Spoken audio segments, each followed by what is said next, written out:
Partners.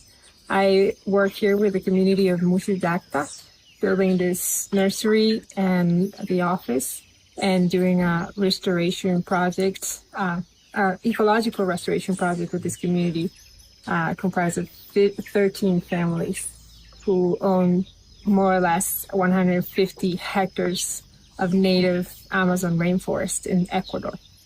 Finding funds for projects like this is not easy, especially in countries like Ecuador, who historically have received funds for projects like these and have not managed the funds well, or who have so much competition because there's too many NGOs fighting for grants and for those limited resources. And especially being a new organization or a new community like this one who's just beginning to do this work, it's really challenging for them to find someone who actually believes that they're going to do what they promised that they're going to do. So it's been challenging to find the funds or people who believe in the project.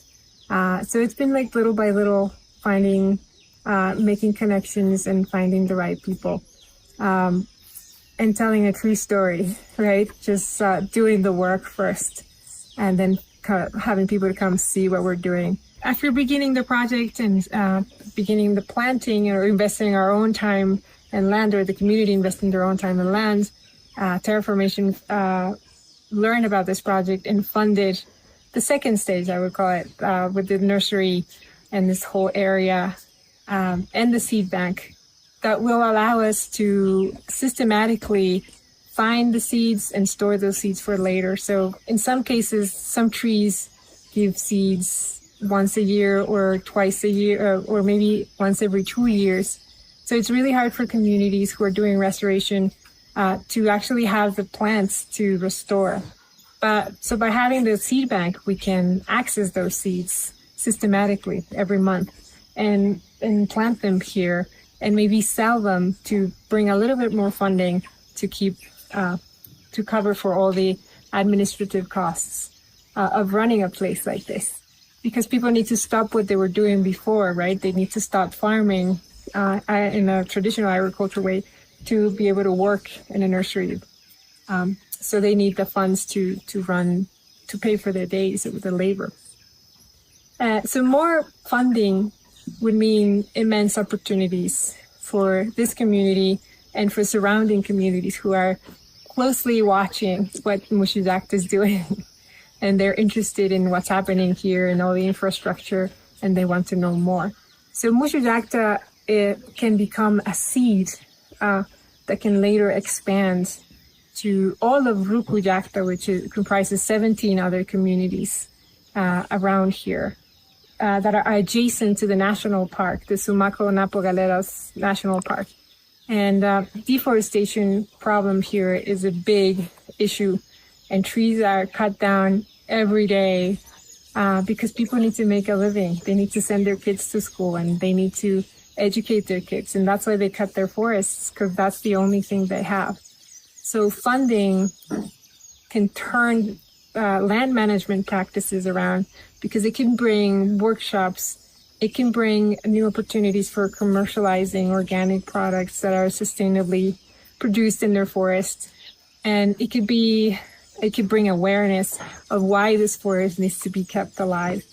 And also the support that they need to actually stop the harming practices that they do and transition to permaculture or regenerative agriculture.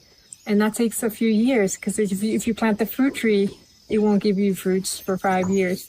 So that's what the funding would do. It would bring all those opportunities for training, education, awareness, and infrastructure that will allow them to commercialize their new products in a different way.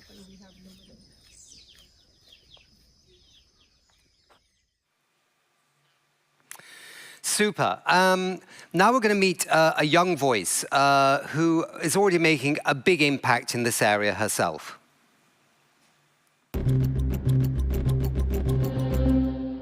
Meet Kekasha Bazoo, a global influencer, environmentalist, champion of women and children's rights, climate reality mentor, author, musician, and sustainability campaigner. Kekashan is the founder-president of Green Hope Foundation that works at a grassroots level in 26 countries, empowering young people and women from vulnerable communities in the sustainable development process. She has received numerous national and international awards for her work.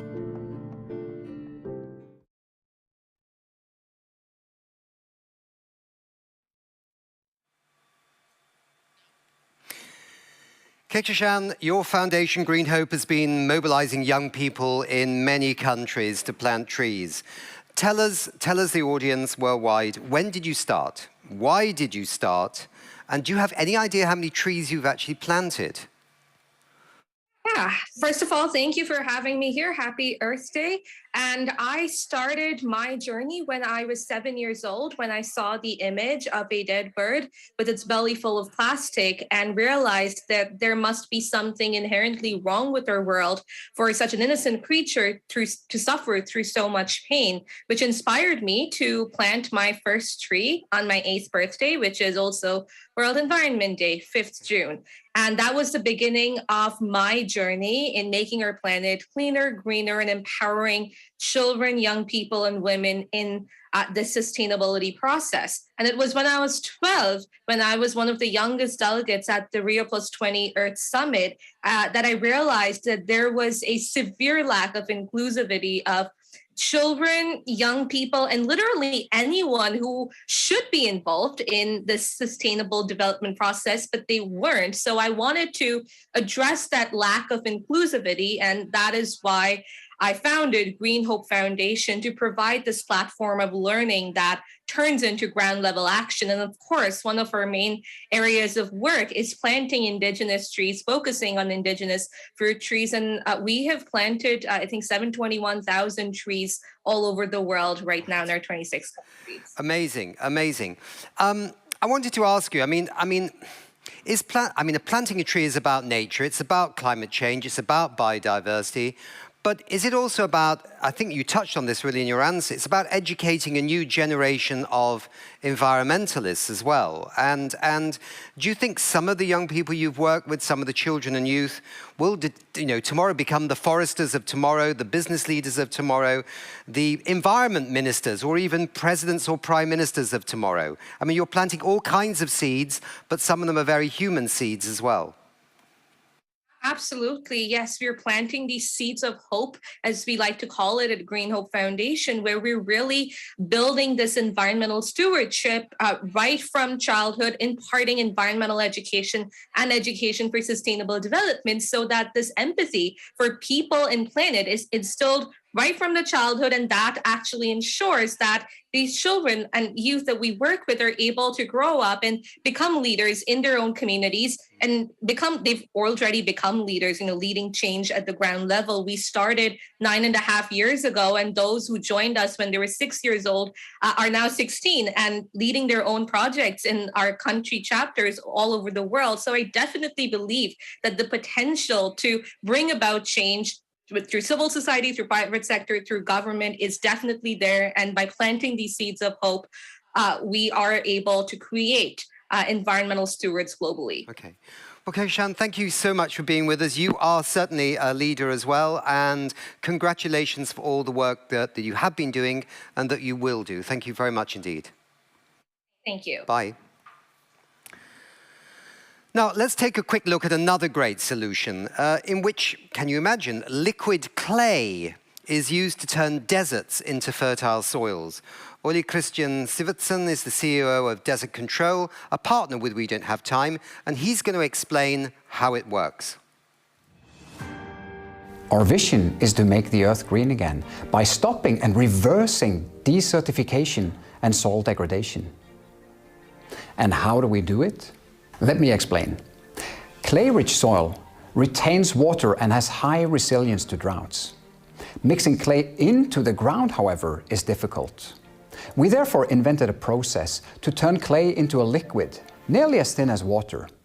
The liquid is sprayed onto the ground, and gravity does the rest by pulling the tiny clay particles down. Sticking to each grain of sand, they form a soil structure that retains water like a sponge. This process can turn degraded land and sand into fertile soil and reduce the water usage for green ecosystems by up to 50%. Here are some before and after pictures.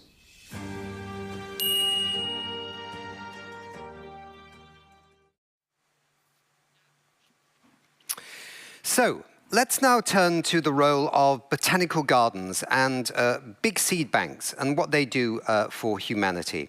Our next speaker is an expert in tree conservation and forest restoration projects. This is Kirsty Shaw, Head of Ecological Restoration and Tree Conservation at Botanical Gardens Conservation International, BGCI. Kirsty has been working on forest restoration projects across Africa, particularly focused on getting a broader mix of native species into restoration and tree planting projects.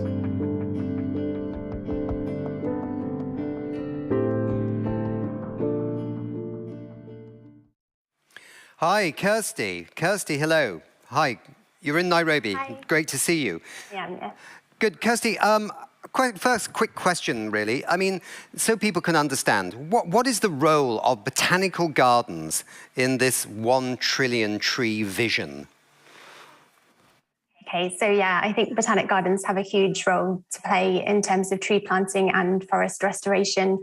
And that spans right from planning forest restoration projects. So within our botanic gardens around the world, there are botanists who can go out into the field, identify which species there are in a nearby forest and which species can be planted at a nearby site that needs to be restored, for example. They also have a big role to play in terms of propagating seeds for a supply of material for forest restoration. And they really look to incorporate a big diversity of native species as well as genetic diversity as well. And they have huge horticultural expertise. So when it comes to planting a mix of species as well, that's something that botanic gardens are very good at. And biodiversity is something that we're really, really interested in. So botanic gardens also have a role when it comes to assessing the biodiversity impact of tree planting projects around the world as well. Okay. Thanks, Kirsty. Stay with us for our panel. I'm just going to introduce 2 other guests.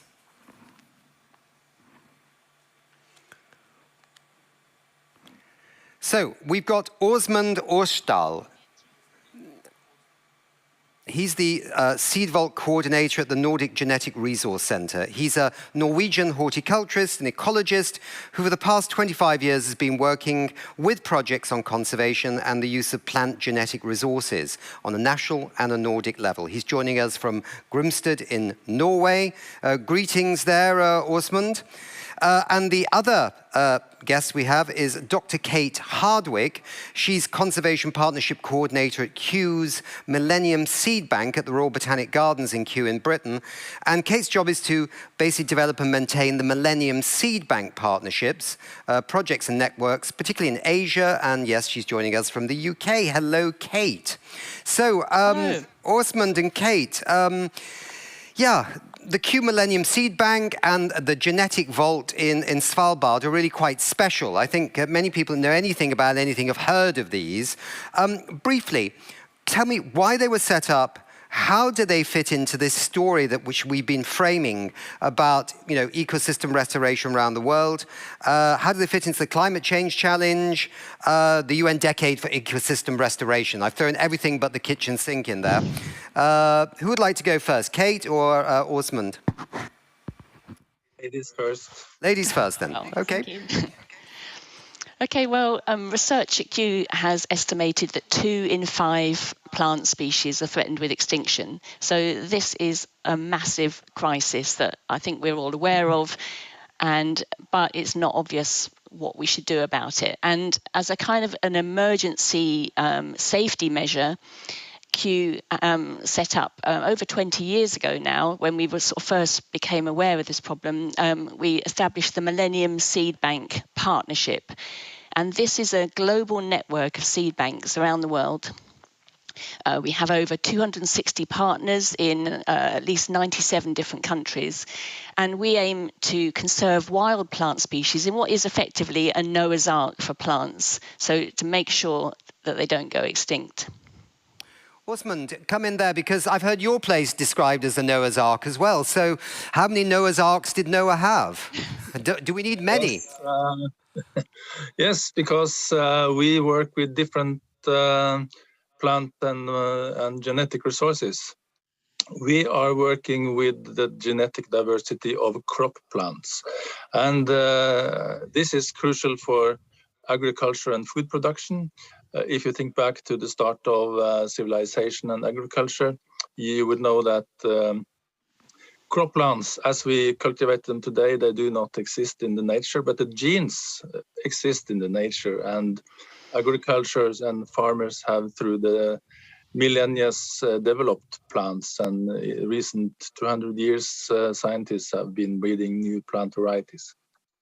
So gene banks, there are a large network of gene banks all over the world, keeping crop diversity, and we suggest gene banks to keep copies of their valuable genetic resources as seeds in this global seed vault, as you can see behind me on the screen. Okay. Kirsty, we need seeds to grow trees, and we need trees to live, and we can talk about climate change or whatever, but we need trees very much. How is it going? I mean, give us an example of a success, for example, from your work in, say, East Africa. Can we grow these forests back quickly when they've gone? Is it possible?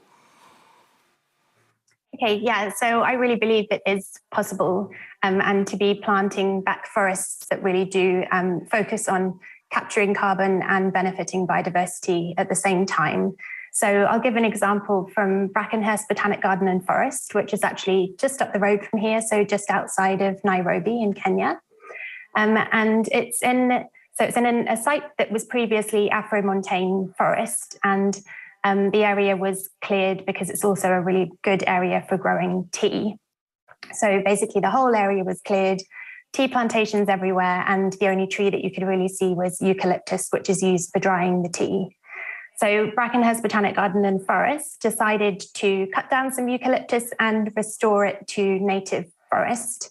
And they planted a really wide mix of native species, so more than 700 species of woody plants from the East Africa region. The project started in the year 2000, and 40 hectares have been brought under restoration. So within just over 20 years, that forest is now a closed canopy forest. And a really exciting outcome of that project is that colobus monkeys have moved back into the site and are now living in that forest. So it's just a really good example that really helps to bust that myth that it takes a long time to get results with native species. It's a 20-year-old forest. People don't believe it's a planted forest. So I'd say that's a really big success story from our network and just up the road from here. Good. So when I was working at UNEP in Nairobi and colobus monkeys were coming through the window into my office as the Director of Communications of UNEP and sitting on my chair and on my computer, I can thank you for that, Kirsty. So that's great, Kirsty. Let's go back to our guests from the Millennium Seed Bank and from Norway, from Svalbard. I mean, Svalbard, I understand that Svalbard and to an extent the Millennium Seed Bank are a little bit like the hard drive on a computer, if I can put it that way. I mean, you have the backup, right? You're backing up genetic resources, whether they be crop-based resources or plants and trees and this sort of thing, so that if there is a problem in the future, they can be brought back. But are you already seeing people asking for any of your seeds or genetic resources to be already brought back into nature, because we have a crisis right now? Anybody want to pick that question up? Well, I could start this time.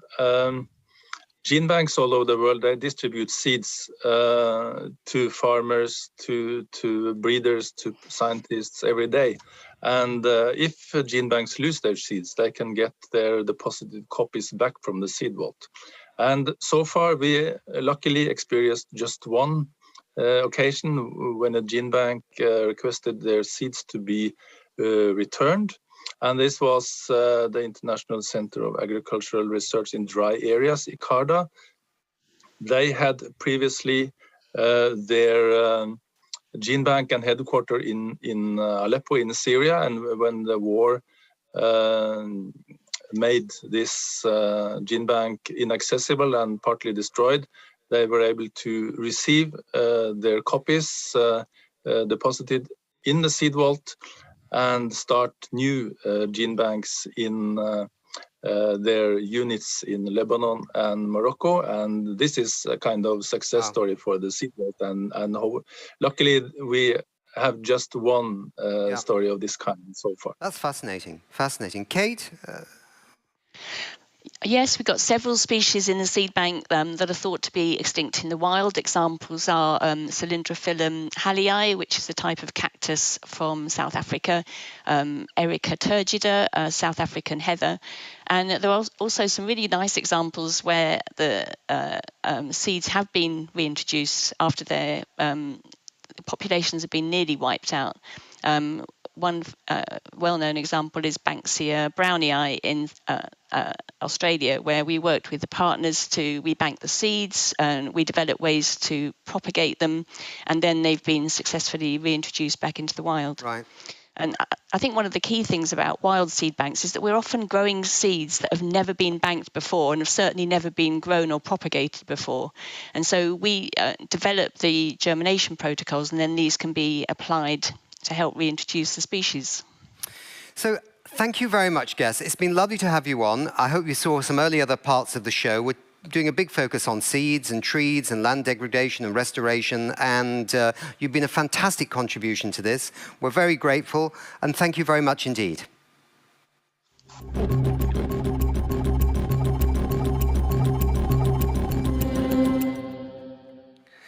So we're going to wrap up a little bit here. We've got two guests on this section to wrap up. First, I'm going to go to Dr. Marian Chow, who's head of seed banking at Terraformation. She's also founder and co-chair from 2016 to 2024 of the IUCN Seed Conservation Specialist Group, a collaboration of over 100 specialists worldwide that provides expertise to the International Union for Nature and Conservation. She's joining us from Hawaii. Hello, Marian. And our other guest is Owen Gaffney, who's with us here right now. He's co-founder of the Exponential Roadmap Initiative, and he's an author, he's a change maker, he's a global sustainability analyst at the Stockholm Resilience Center. He's also involved in the Earth for All report, which of course Anders Wickman mentioned, and the Potsdam Institute for Climate Impact Research. So, Marian, maybe I can turn to you first. Where does Terraformation go from here? We've been very fascinated by this concept of Silicon Valley and scaling up and all kinds of things. Do you have some targets? Do you have some timetables for 2022, for next year, and so on, in terms of seed banks, training foresters, and so on? Well, thank you so much for having me. And many thanks to all of the panelists on this whole wonderful broadcast. As we've heard from several of these people, restoration of native forests is really our brightest hope for reversing climate change, but it does face that major bottleneck of seed supply. So currently we are working on building out a global decentralized network of restoration seed banks to help organizations scale up restoration while also empowering local communities with seed sovereignty, and sort of building on the amazing work that's been done at other places like Millennium Seed Bank, Nordgen.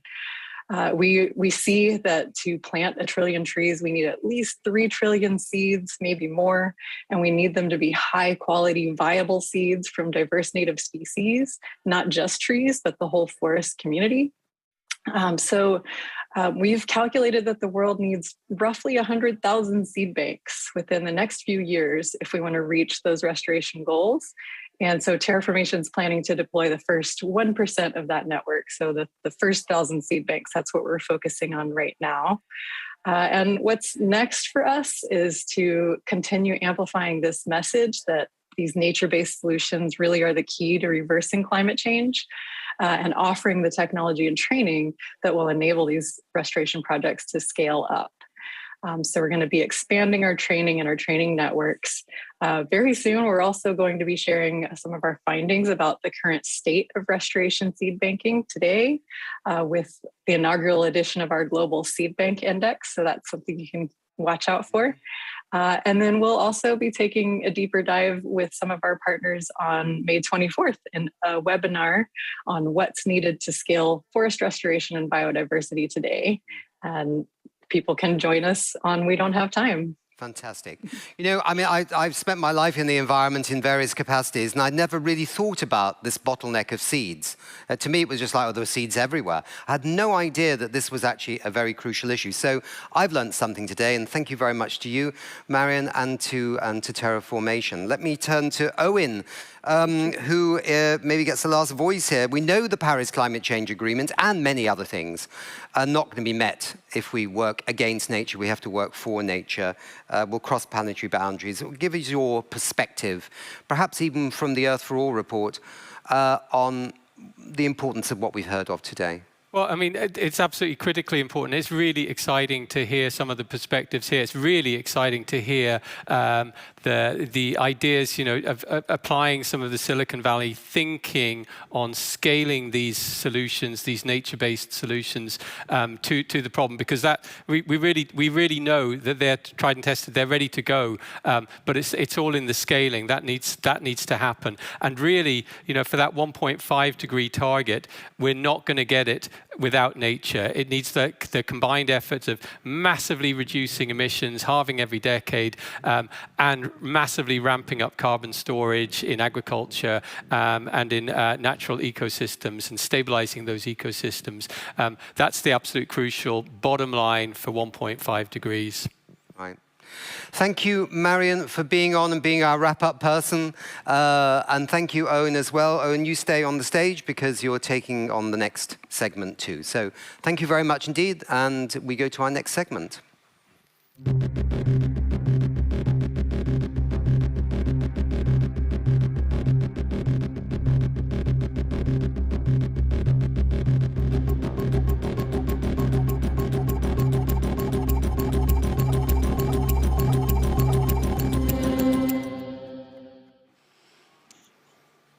I'd like to encourage you to ask questions to the speakers in the app. So just write the questions to the speakers in the app and you will have fantastic answers.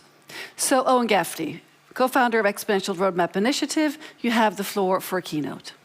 Thank you. Thank you. Thanks, everybody. And thanks for the invitation to come here on Earth Day. And it's a really special Earth Day this year. And this decade is absolutely critical for our planet. And, you know, we're here to talk about nature, so it's climate and nature. And you know, nature has been our best friend. It provides us with our life support system, and it also absorbs all the shocks we've been giving it.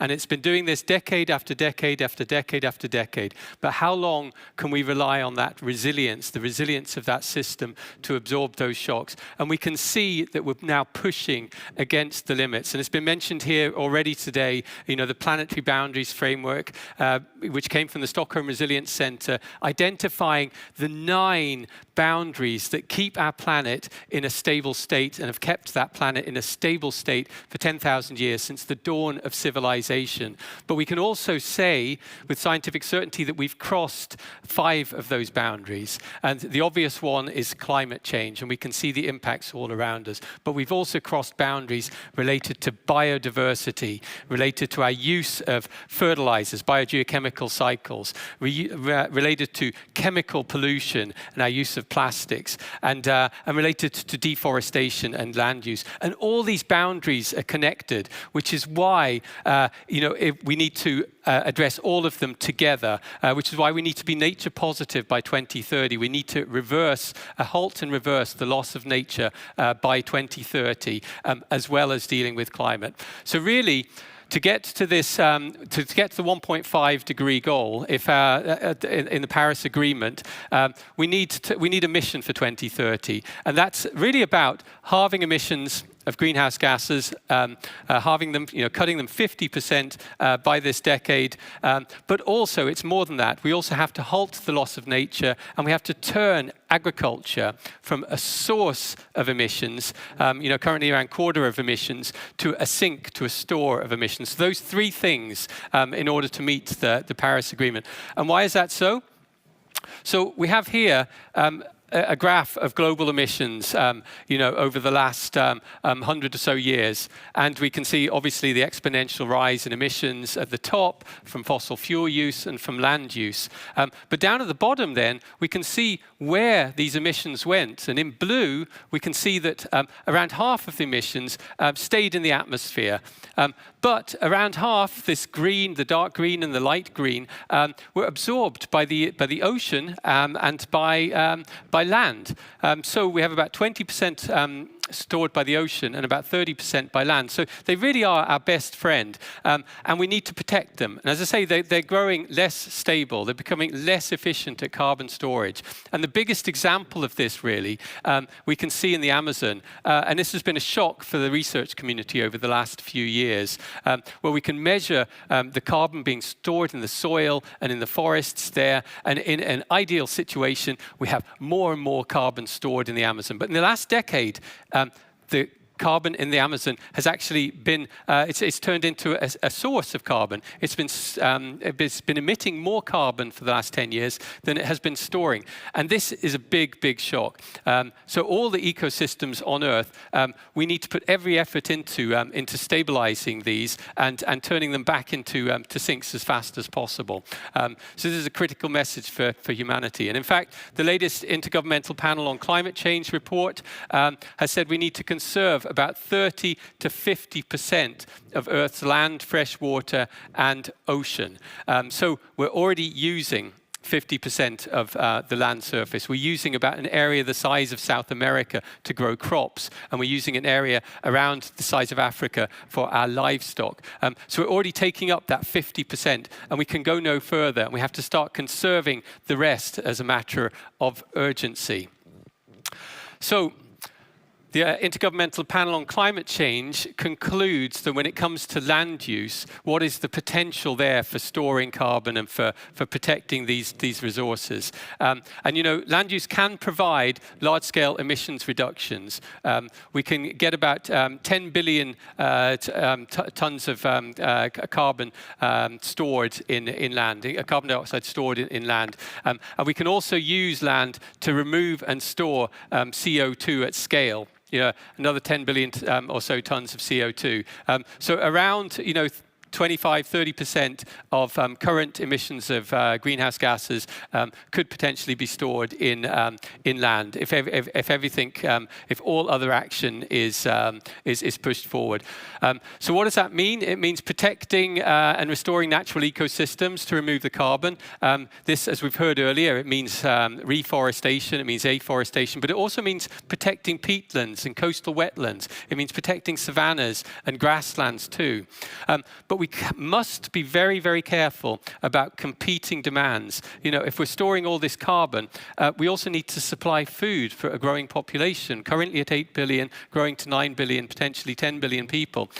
So this is a huge competition for land that we also need to manage. There's also, and finally, we cannot compensate for delayed emissions. We cannot say, oh, okay, well, if I'm a company, I can put all my emissions I can offset my emissions with planting trees. That's not going to work. We have to get those emissions down half every decade. And we need to build these carbon sinks at the same time, at scale.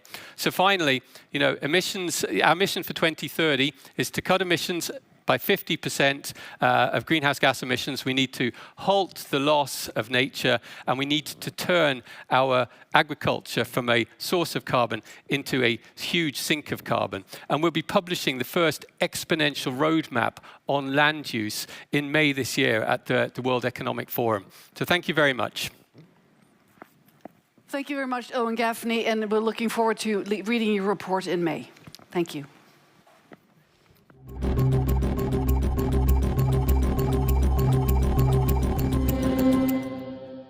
And now we continue with another keynote from Owen Gaffney's colleague, Johan Falk, also from Exponential Roadmap Initiative. You have the floor, Johan Falk. Thank you, Katarina. Great to be here again. So, climate and nature goes hand in hand. So we need to stop global warming to save nature, but we also need nature to stop global warming as a carbon sink, basically, to store carbon. And I'll talk a bit about the business perspective today. What do we need from businesses? And businesses need to set strategies in line with the 1.5 ambition, but actually integrating climate and nature. And why is that? Well, as Owen said, we need to halve emissions every decade. We need to do that across all sectors, but that's not sufficient. We also need to scale the natural climate solutions. And that has a huge potential, as we talked about, possibly something like 20 to 30% of the total. And it is about forests, potentially 50%. It's about transforming agriculture, but it's also about transforming the demand side, what we demand as consumers, and we need all of them in combination. So that's a background. So from a business perspective, what does it take to set the strategy in line with the 1.5 ambition, which is about climate, but we also need to extend that to nature. And we launched something called the Business Playbook, which actually brings forward this 4-pillar model, which is now supported by companies representing $1 trillion. The 4 pillars are reducing your own emissions, what we call scope 1 and 2 emissions, reducing your value chain emissions, and it's about integrating climate in your strategy, but also go beyond your value chain to contribute to transformation in society. And when we turn this into action, we need to integrate climate and nature in the next step. And I'll give a couple of examples. This will, of course, differ if you are a furniture company, if you're a food company, if you're a clothing company.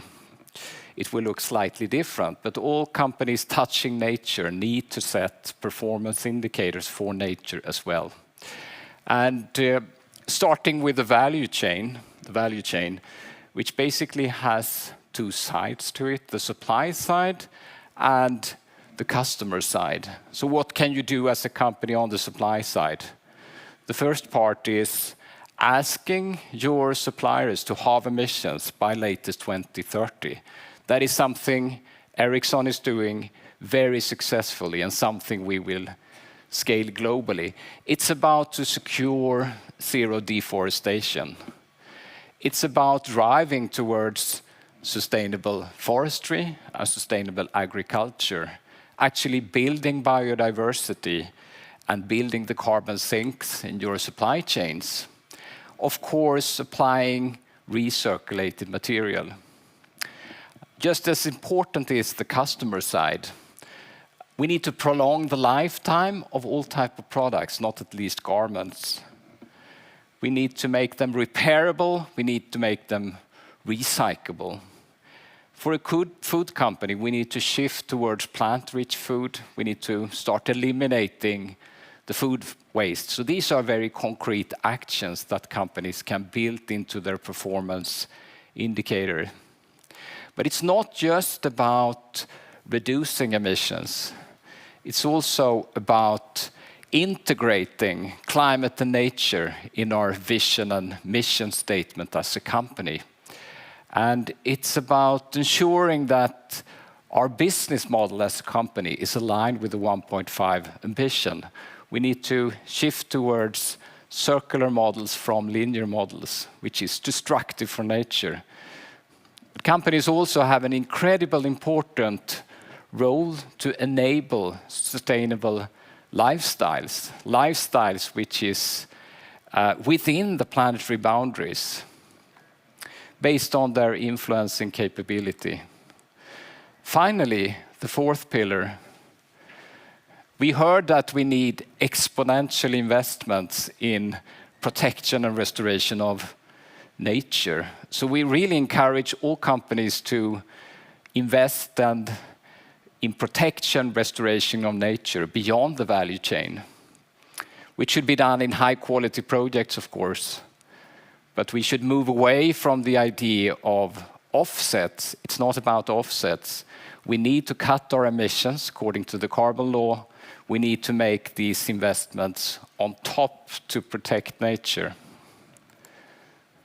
So finally, to summarize, to keep 1.5 alive, we need to protect and restore nature in addition to halve emissions by 2030. And climate and nature are two sides of the same coin. And companies shall start to drive action which integrates climate and nature, and can do that already today. Thank you. Well, thank you very much, Johan Falk, and you'll be back for the panel shortly. That's right. Thank you. Thanks.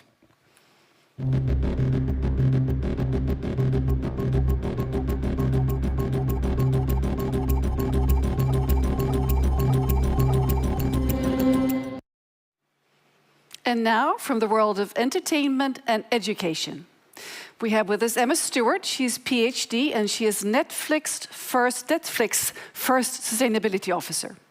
And together with teams from across her company, she seeks to bring Netflix carbon footprint to net zero.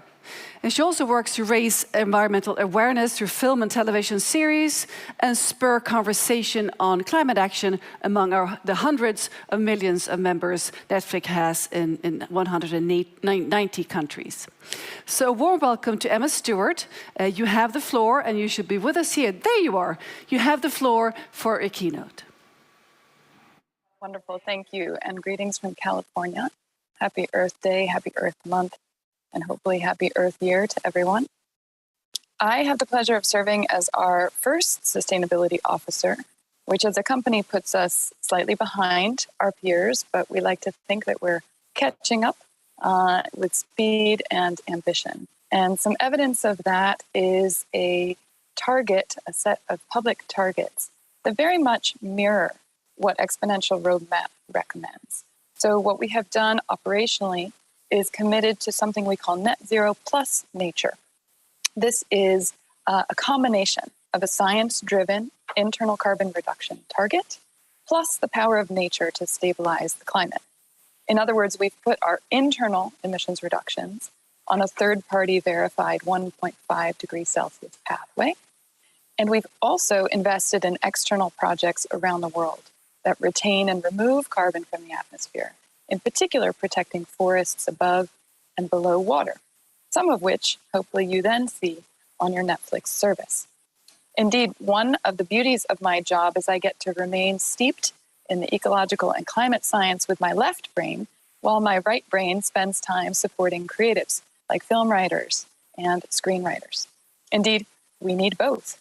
The well-regarded conservation scientist Peter Kariva once said that science tells us what to do, while storytelling makes us want to do it. And we have found that audiences want to see sustainability on screen. In fact, our own analysis showed that in 2020 alone, 160 million households around the world chose to watch at least one story on Netflix that helped viewers better understand the issues and highlight hopeful solutions around sustainability. Viewers want to see even more. In recent research in 16 different countries, we found that 3 out of 5 people said they're very interested in seeing shows and movies that touch specifically on climate issues. Now, hopefully some of you will have seen Don't Look Up and the massive conversation it ignited in the press and online around this satirical but cautionary tale about climate inaction. Those of us who were trained as scientists felt seen In fact, I was blown away by how many scientists took to the airwaves to say the film was cathartic because it portrayed their frustration when they warned people of what feels like impending doom. But interestingly, climate scientists were hardly the only ones. The film broke multiple records for viewership. It became the second most watched film in Netflix history and the first comedy to hit the top 10 in over 90 countries. In fact, now you see the climate movement embracing a slogan, just look up, in various parts of the world. Global polls show that the vast majority of people consider themselves alarmed or concerned about climate change. So perhaps we shouldn't be surprised by tapping into that zeitgeist driving viewership, like those we saw with Don't Look Up. A very different title really piqued the interest of policymakers around the world. Last year, in concert with Dr. Johan Rockström and Owen Gaffney, we, together with Sir David Attenborough, launched a documentary called Breaking Boundaries, which really outlines the carbon law, among other planetary thresholds that we are on the cusp of surpassing. President Joe Biden chose to share the film with 40 heads of state at his Leaders Summit on Climate. 100 Nobel laureates endorsed its recommendations in May, and Sir David Attenborough used it at his G7 keynote in June. This month, I'm pleased to announce, together with President Barack Obama, we launched a series called Our Great National Parks. This actually made it to one of the top comedy shows, believe it or not, in the United States. And it explores the world's most breathtaking national parks and protected areas through the eyes of its wildest residents.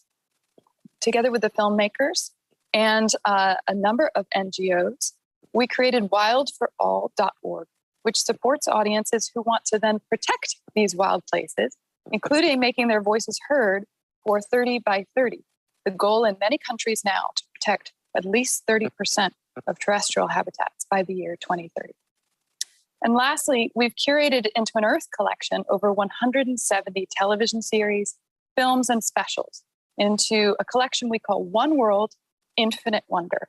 And this is really intended to show the wide-ranging and wildly entertaining stories about the environment and its stability. You can learn about the science from Breaking Boundaries or Bill Nye the Science Guy. You can learn how to live more sustainably from the minimalists or Down to Earth with Zac Efron, or even Best Leftovers Ever. You can also be wildly entertained in gripping dramas like Ragnarok, Frontera Verde, and Okja, where we witness people from all corners of the earth using their unique gifts for good. And then, of course, you have feel-good titles for the whole family, like Waffles and Mochi, or my current favorite, Captain Nova from the Nordics. We also launched as part of this a handbook for parents and for educators who can use these films and television programs as conversation starters to break the cone of silence around climate action. So I hope you can see from on screen, directly from the voices of our consumers, we are trying to serve up the stories of our day, the most epic story of our time, which is humanity's response to the climate crisis. Thank you.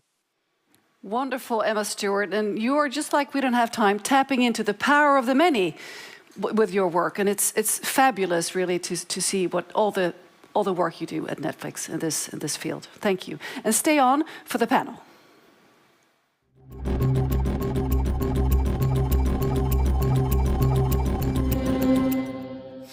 We now invite two more important leaders for a panel talk. We have with us Maria Mendelucci. She's the CEO of the We Mean Business Coalition. She has 25 years of experience in sustainable development, energy, and climate action. Maria is a member of the executive board of the Science Based Targets Initiative, and that engages more than 2,800 companies. And we have you with us here. Wonderful, Maria. And we also have with us Eva Karlsson, who is CEO of Houdini. And it's a progressive and rapidly growing Swedish outdoor brand, and also a trailblazer in corporate responsibility. Hi there, Eva.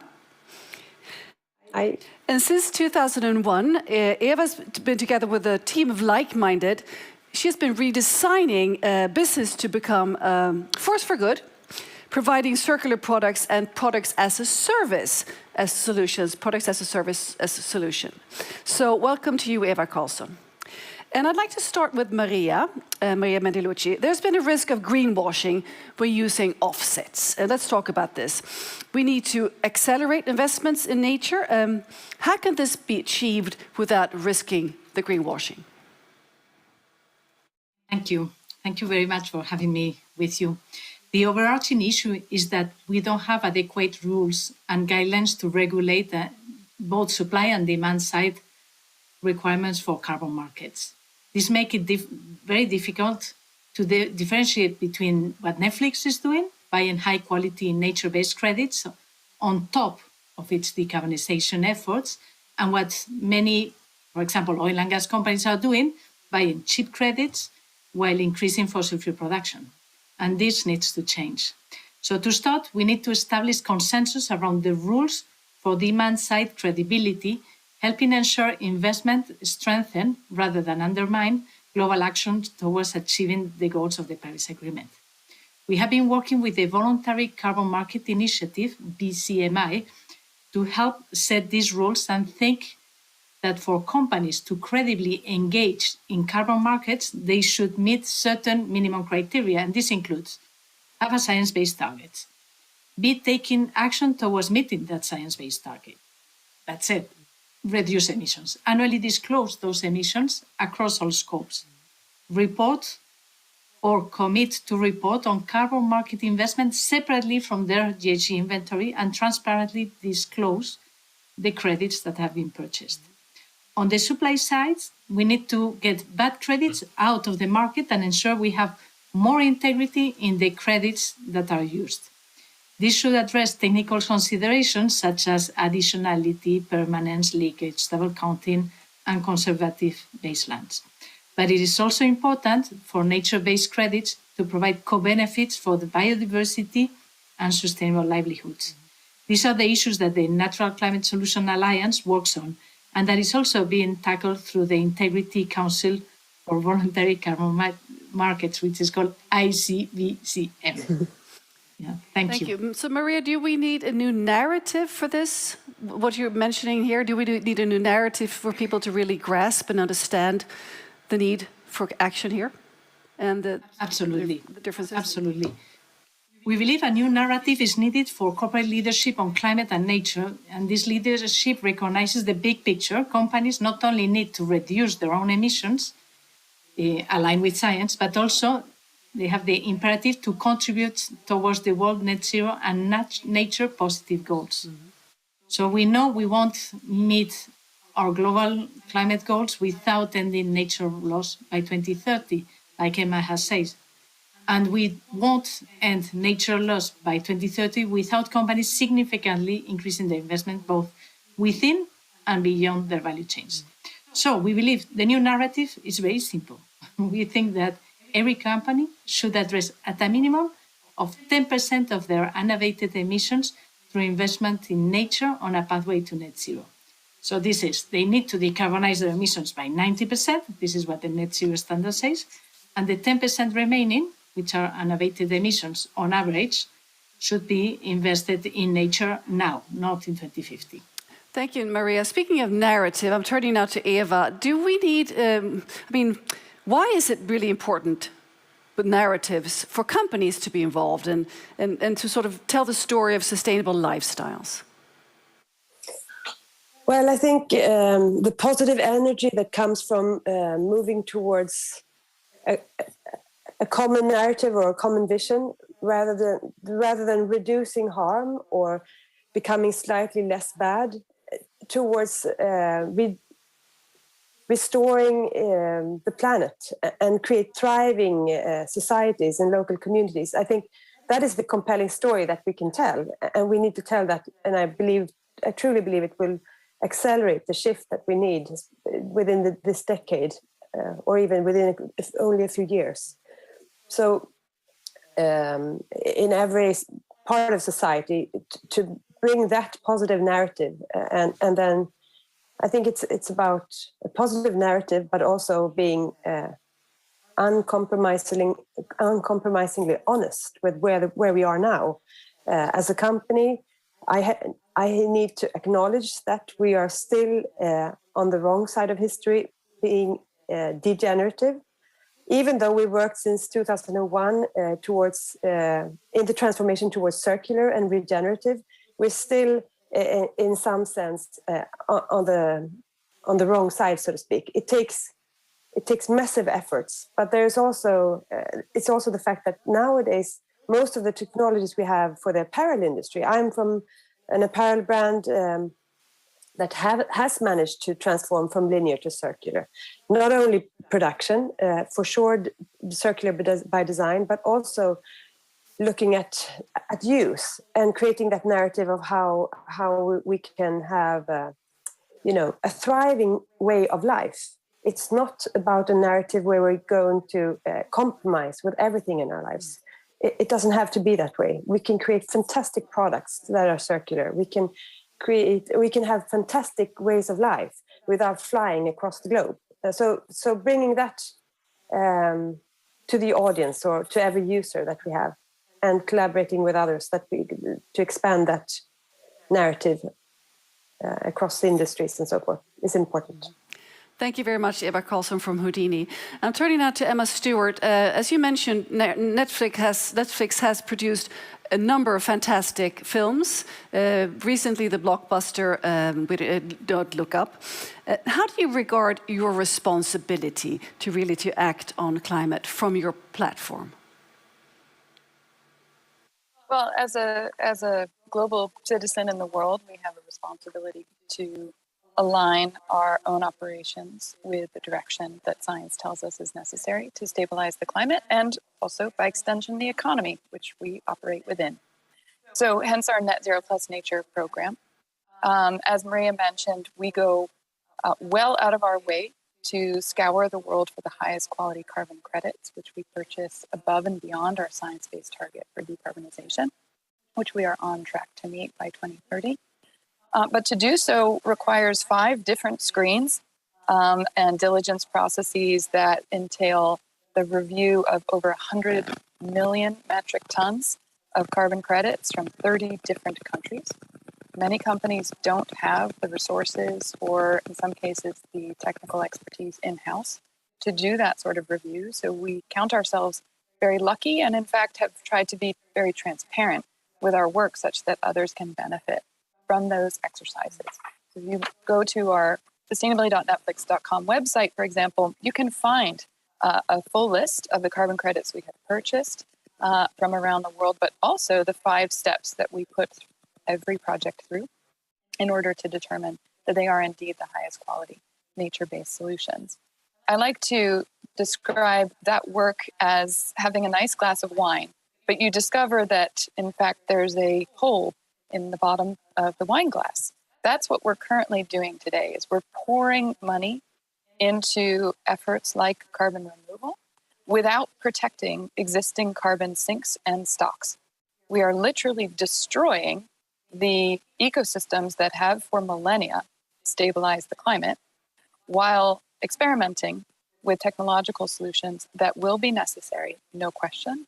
But today, this decade, the most important thing where we can put our investments is in protecting nature. As Johan Falk said, they go hand in hand. A climate solution is the protection of nature, and the protection of nature is a climate solution. So that, to us, is very important. And then in terms of the responsibility to our audiences, it's very simple. They have told us that they are interested in these topics. In fact, 80% on average across our markets are alarmed or concerned about climate. And not surprisingly, when people are alarmed or concerned about something, they want to talk about it. They want to deal with it. They want to grapple with it. And it also makes for the most marvelous stories. When you think about both the absurdity of something like what Don't Look Up portrays, that humanity has managed to bury our head in the sand instead of contend with something that literally is unplugging our life support systems as we speak, versus the very inspiring circular economy and ways of living that Eva was describing, that you see portrayed in something like Down to Earth by Zac Efron, or The Minimalists, or Best Leftovers Ever, which is one of my children's favorites. And children understand this. So our kids and family programming is particularly sensitive to the protection of wildlife, to the protection of nature, this is something that the next generation, I think, and many generations in the past have naturally understood. And it's really just a question of bringing them the creativity and skill that they deserve. Thank you very much, Emma Stewart. And Johan Falk, would you please step onto the stage a little bit further in so you could reflect on what Emma, Maria, and Eva has talked about in the panel? What are your reflections from your perspective from the Exponential Roadmap Initiative? I think there is such a tremendous job being done by companies like Houdini, Netflix, and so on. And I think what is really important is we need to develop, practices which other companies can apply really fast. We really don't have the time to sort of roll out things really slowly. We need to simplify it. We need to sort of create these recipes from leaders which can be copied by others as quickly as ever possible.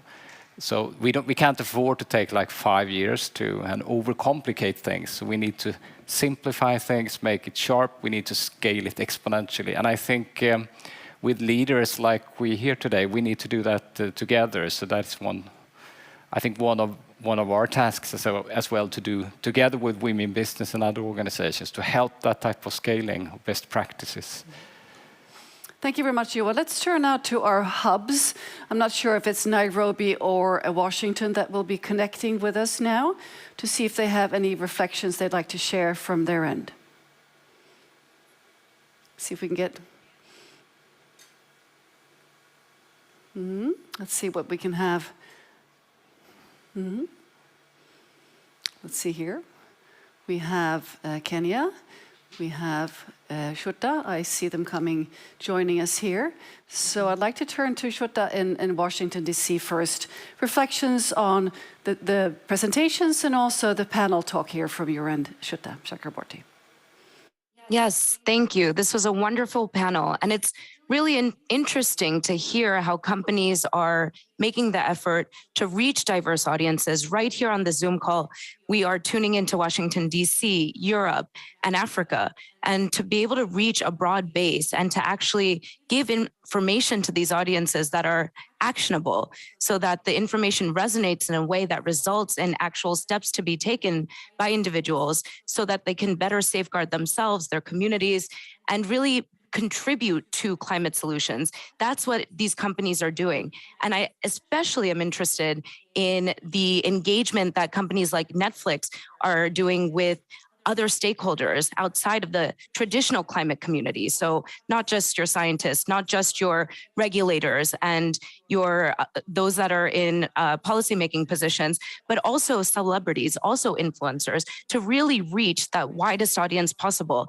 and to get new engagement and excitement around, hey, we can actually be part of this solution and we can stave off this crisis. It doesn't have to be a crisis. It can actually be a future that is better or brighter than anything we've even imagined, that we can all be a part of and contribute to, one that is truly just and one that is truly equitable. That's what's exciting. So I would just want to thank the panelists for all that they do and for really the effort to be collaborative, bring in the various stakeholders and to reach those audiences to really excite passions in people, because everybody really can make a contribution to overcoming this crisis. Thank you very much, Jutta. Let's now turn to Nairobi, where we have Peter on the microphone. Please share your thoughts on this topic, Peter. Thank you, Katarina. It has been an exciting session, having the panelists talk about how the business aspect can be incorporated. And the audience here has been excited to learn one or two things. And we are thrilled. So for us, we can think about how the business can come into place to put sustainability measures, to decarbonization, and how to bring down this issue of the climate change. They are placed and cannot be undermined. And it's a pleasure to learn what Houdini, the likes of Exponential Roadmap from Johan Falk, their contribution to bringing the climate challenge down. So we're here and we understand that a company like, or rather a motorsport taker like WRC, World Rally Championship, has put measures. That is what we've learned from one of our panelists here, who is with us and joining us from this hub.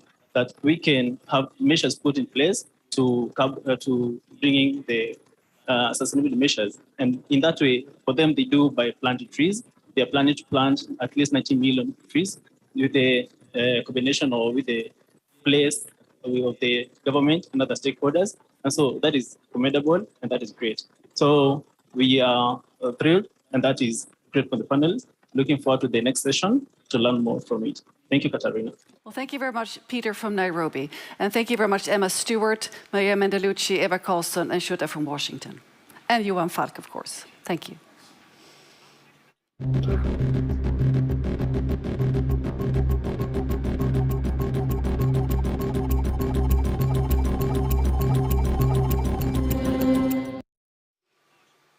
Hello, back on stage again, Ingmar Rentzhog, CEO and founder. We don't have time. And now you're here to talk about what's happening on the app and also to share some climate love, right? Yes, I love climate love. And I just want to explain a little bit how you that watch this can use our app. So if you go to wedonatime.org, you will open something that will look like this, and you can read about the speakers and give a lot of more insights of what we are discussing here today. But you can also, if you press see what's new here, see what's going on and ask questions directly to the speakers. Now we have so many questions here, so it didn't load. We try again. So if you just use the comment field here, you can ask questions to the speaker and they will answer, but not here on stage, but in the app. So the conversation will continue during and after the broadcast. You can also read about a lot of reviews, climate warning and climate love. And this is a climate love that I gave to a new app that someone has built on Twitter, that every time a company are tweeting about their climate action on Earth Day, this bot will look up the facts and see if it's real action or just talk. I think that's exactly what we need. We need accountability, and we need fast accountability, and it's really brilliant to do it automatically. But we also have a lot of other solutions in the app, and I would like to highlight a climate love to a company called Alfa Laval. They are into the energy, but they're not producing the energy, they're saving the energy. So this climate love is all about saving energy and all this amazing solution Alfa Laval have to save energy. And what we do on We Don't Have Time is that what's happening on the internet is not staying on the internet. So when enough people have agreed to a climate love, we're actually inviting the company or the leader. We actually have everything from presidents to global corporations, CEOs engaged in the app and on stage. So I would like to welcome up Alfa Laval to the stage and give this in person from the We Don't Have Time community. So congratulations. Wonderful. Thank you very much. We're so happy that you're here, and let me introduce you properly. You are Katarina Paulsson. You're head of sustainability at Alfa Laval, and you've worked with sustainability since 1994 in companies such as Volvo, AkzoNobel, and also Tetra Pak. And you've been instrumental at Alfa Laval in the development of the sustainability strategy towards 2030. That's correct. Thank you very much. And I'd like to ask you a few questions here, since you are here with us in the studio. Would you say that energy efficiency is the field in which your company can have the highest positive impact for climate? Well, first of all, thank you very much, Ingmar, and thank you for having me here. And to all of you, happy Earth Day. And I think to your question, it's a double, right? Because as a company, you always have to walk the talk. And there we have set ambitious targets to reduce our Scope 1 and 2 emissions to 0 by 2030 and our Scope 3 emissions by half by 2030. We have also made an accomplishment to reduce 33% of our Scope 1 and 2 emissions now already, and we have the ambition of reducing to 50% by 2023. And here comes the interesting part, right? Because baseline is not 2005, our baseline is 2020, and we all know what happened 2020, so it's a very ambitious target. But to your question about energy efficiency and why that is so important, well, actually, we're all talking a lot about this transformation towards non-fossil fuels, which is extremely important to the transition and to reducing carbon emissions. But we tend to kind of neglect the energy efficiency side of the impact it will have. And as International Energy Agency has stated, by 2040, 40% of the emissions reductions will come from energy efficient solutions. And now to what we do as a company, we work with this duality, right? So we create technologies to enable the transition to new fuels, but we also provide energy efficient solutions to industries. Amongst others, we every year sell heat exchangers that reduce energy use by around 50 gigawatts. And for those of you that don't know exactly how much that is, that's around 100 million homes in Europe, the same amount of energy. And it also corresponds to 25 million tons of CO2 reductions every year. That's a lot. So what is the role of customers and also other partners in this transition for Alfa Laval? Well, we all know that partnerships are essential to reach the Paris Agreement. Without partnerships, we won't reach anywhere. But regarding energy efficiency, I think it's very important that we work in partnerships to push and accelerate the introduction of energy efficient technologies. And therefore, we have joined the energy efficiency movement, which was started by ABB last year, and we joined at COP26 when actually Ingmar and I met for the first time. And what this movement is about is getting as many as possible to join in an effort to accelerate the introduction of technologies. And why is this so important right now? Because these technologies exist today, they are available, and they are also cost efficient. So although maybe not as cool to talk about as green hydrogen, they exist today and they are needed because in 2050 we will be several more billion people on this earth, and we will all want to have a phone, and we will all work towards automation. Energy consumption is going to increase. If we do not become more efficient, we will not reach the Paris Agreement. We all know time is of the essence. What would you like to see in the perspective of energy efficiency, let's see in the 3 to 5 years? Well, I think the introduction of technologies that are energy efficient is crucial in the coming years, because although we need to continue introducing new technologies into the industrial processes, if we don't work now with the introduction of energy efficient solutions, then we will lose time towards achieving our common target. And here I just want to make a little reflection I've had about this race to zero, because it's a very special race, right? It's not only extremely important, it's also a race where we all need to pass the finish line. If we don't all pass the finish line, we won't make it, right? And therefore, I think that the front runners who are pushing for new and efficient technologies are the ones that need to carry the flag forward and ensure we accelerate into new technologies, but also use existing available and affordable technologies already today. So Katarina, how important is communication in spreading the word? Well, I guess it's a rhetoric question. It is a rhetoric question. Since you're holding the heart. I would like to say like this to reiterate the importance of energy efficiency. Let's all use our energy to push the importance of energy efficiency. Maybe that can be a little bit of the communication aspect today. It's a good payoff. Thank you very much.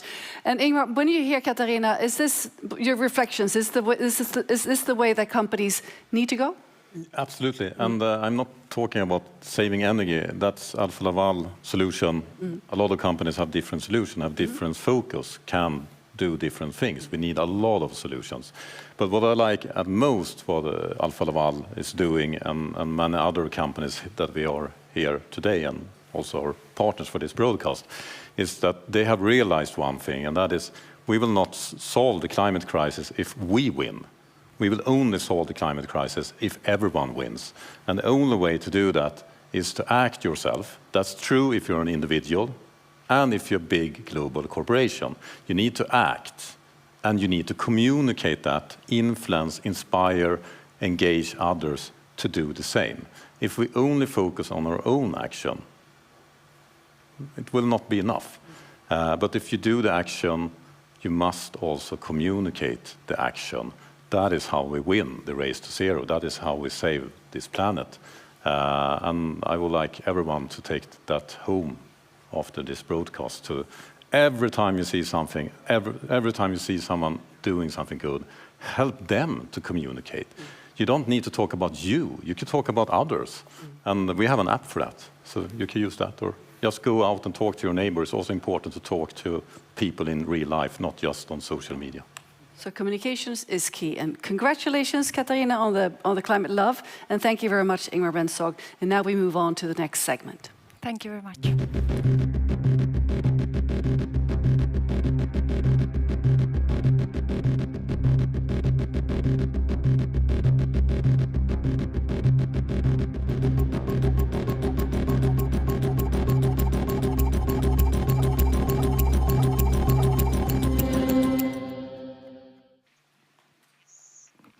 This is actually the 5th time that We Don't Have Time has organised an Earth Day broadcast. And the film we're about to show is some clips from earlier broadcasts and also explains that what We Don't Time is all about.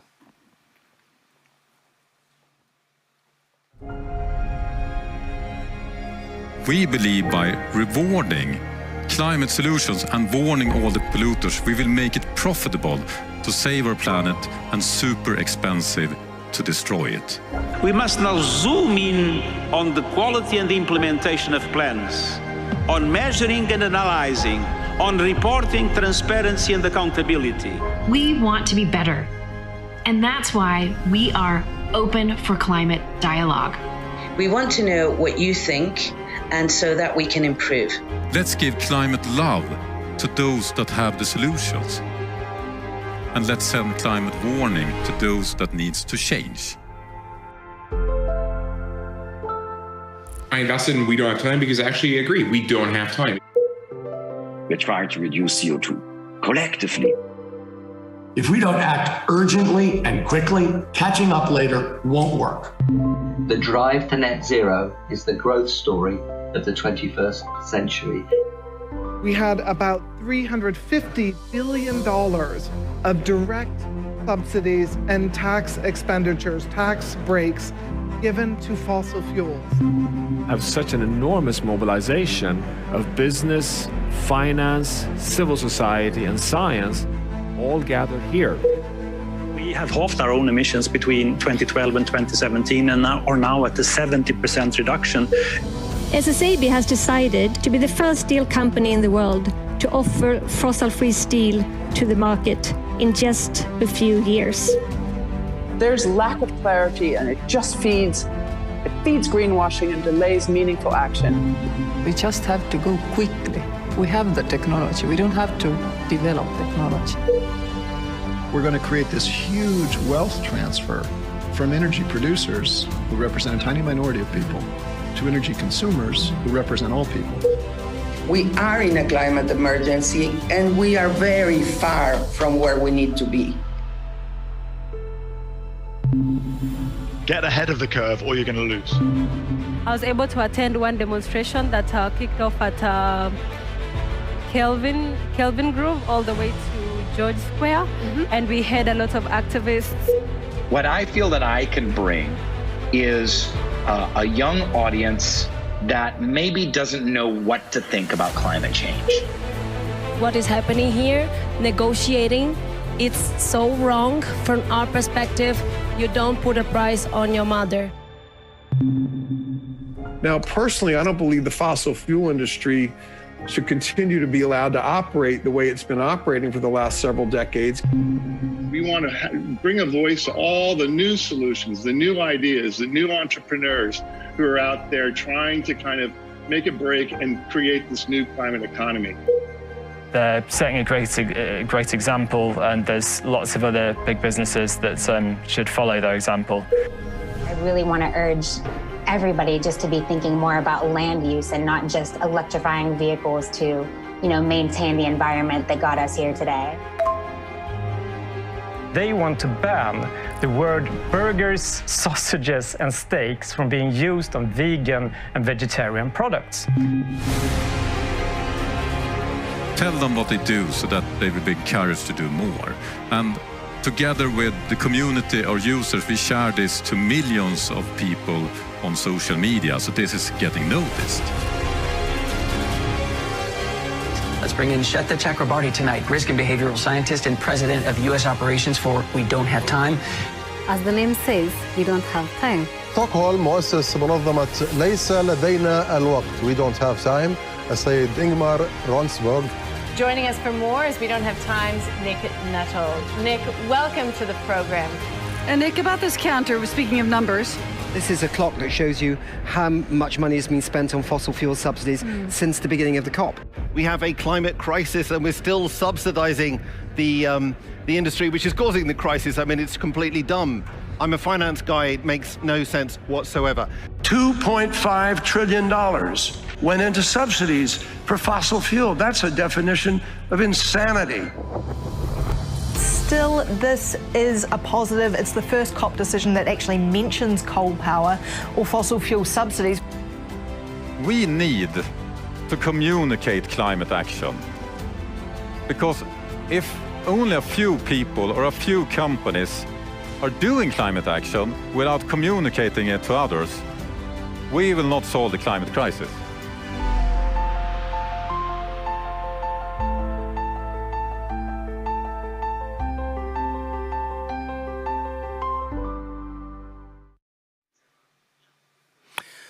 One company that acknowledged the importance to act on the environment in 1972 was Volvo. In 1972, Per Gyllenhammar, its CEO, acknowledged that Volvo's products had a negative environmental impact and stated that we were determined to do something about it. Let us introduce our first guest in this segment. Meet Dr. Anders Berger, Director of Public Affairs at Volvo Group headquarters. Anders is a transport solution specialist with extensive engagement in the public discourse of transport efficiency, e-mobility, and connectivity related to the environmental challenges of the road transport system.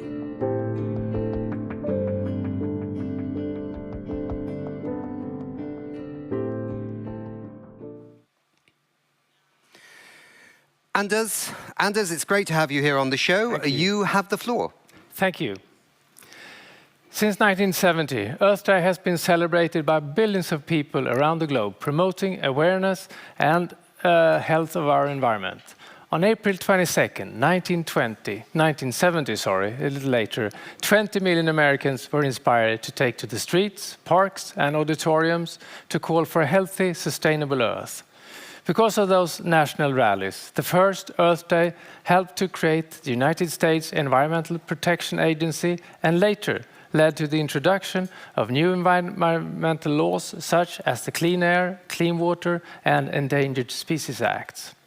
And now, on that same day, each year, we celebrate the anniversary of this modern environmental movement, which today is one of the largest secular observances in the world, marked by more than 1 billion people globally, raising awareness of the need to mobilize and drive positive action for the future of our planet. This year, we also commemorate 50 years since the first UN conference on the human environment was held in Stockholm and celebrate 50 years of global environmental action that have followed. Sustainability and limiting our impact on the environment are not new topics for Volvo Group. In fact, we are one of the early adopters and have been talking about these concerns for years. Dating right back to that first UN conference in June 1972, where Volvo declared it is our responsibility to not only be part of the problem, but also be part of the solution.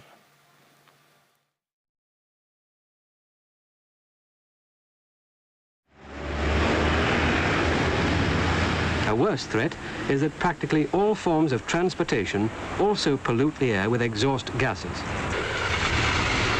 Even electric trains pollute the atmosphere, not here on the railway line, but where the electricity is generated, at the power station. Other sources of electrical power also play their part in spoiling the environment.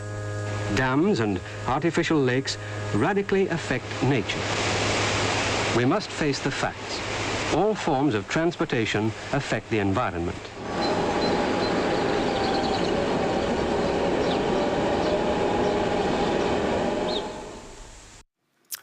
And it was here, 50 years ago, at that UN conference, that Volvo committed to address its role on the environment and how we can limit the impact we have.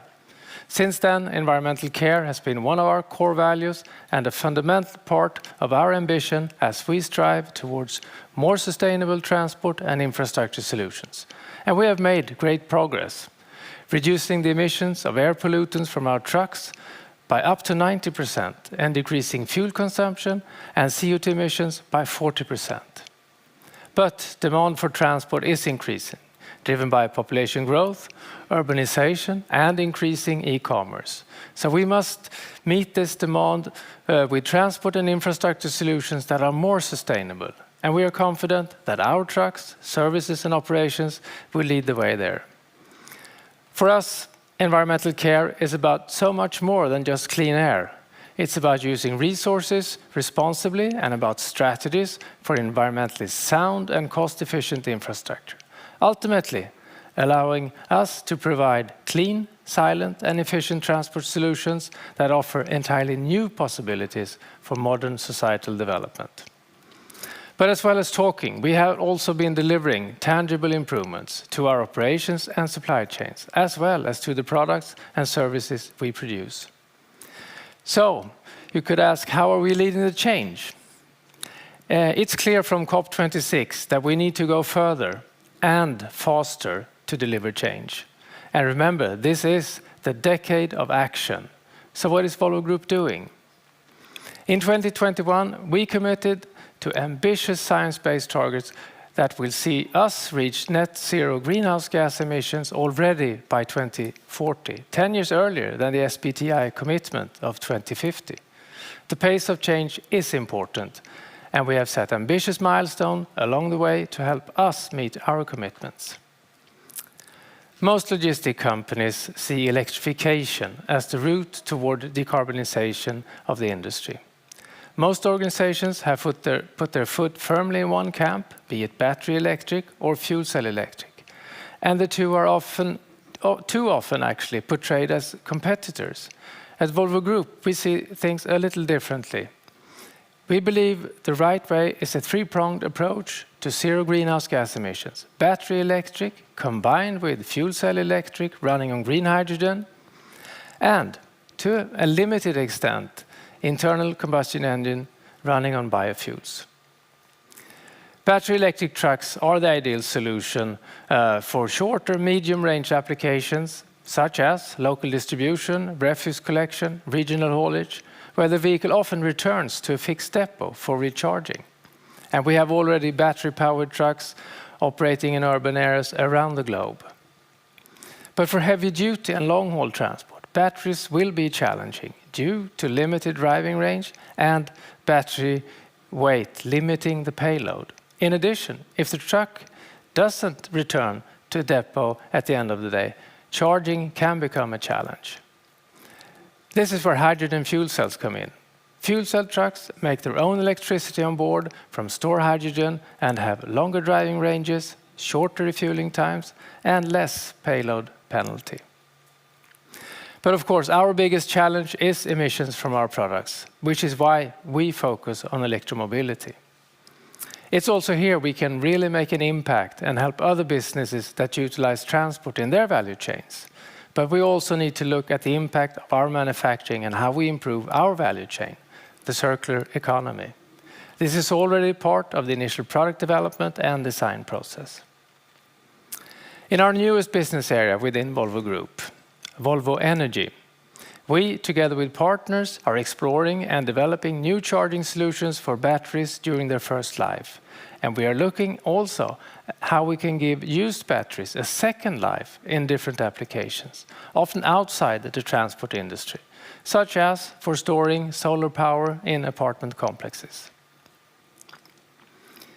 We're developing the vehicles, the trucks, the buses and construction machines of the future, but we urgently need to have the charging infrastructure. We need to have the grid with the right capacity and the generation of green energy to make the adoption of these vehicles a practical reality. The same goes for production and distribution of green hydrogen.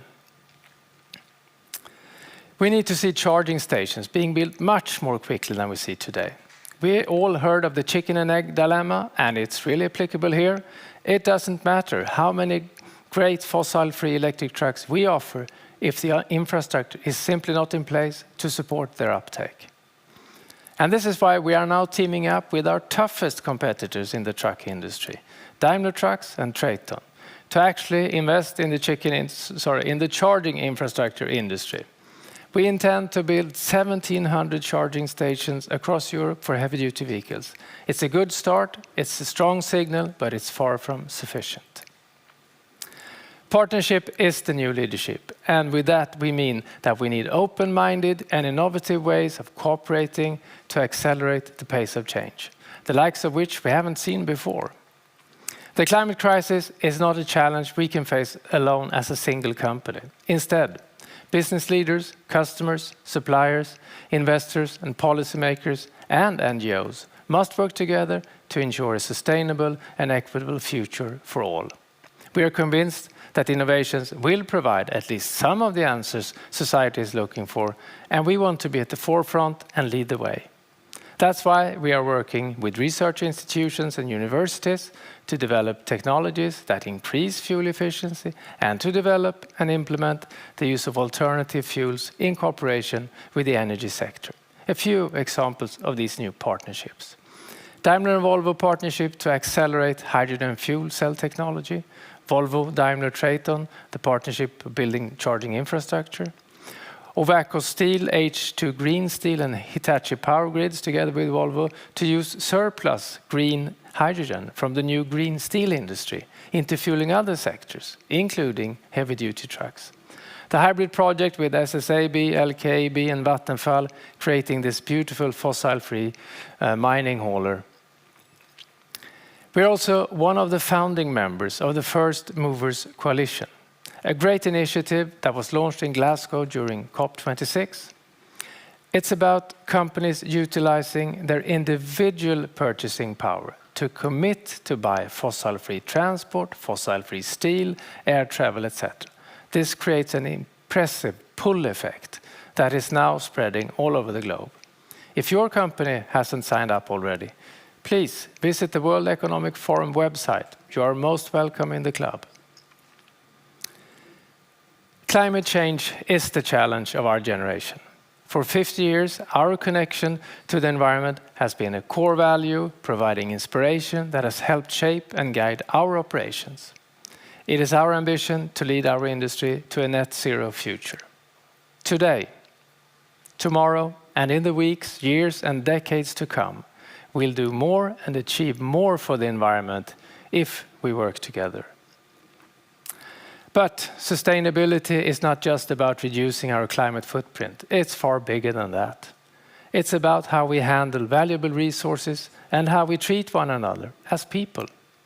And most important of all, it is about taking action now.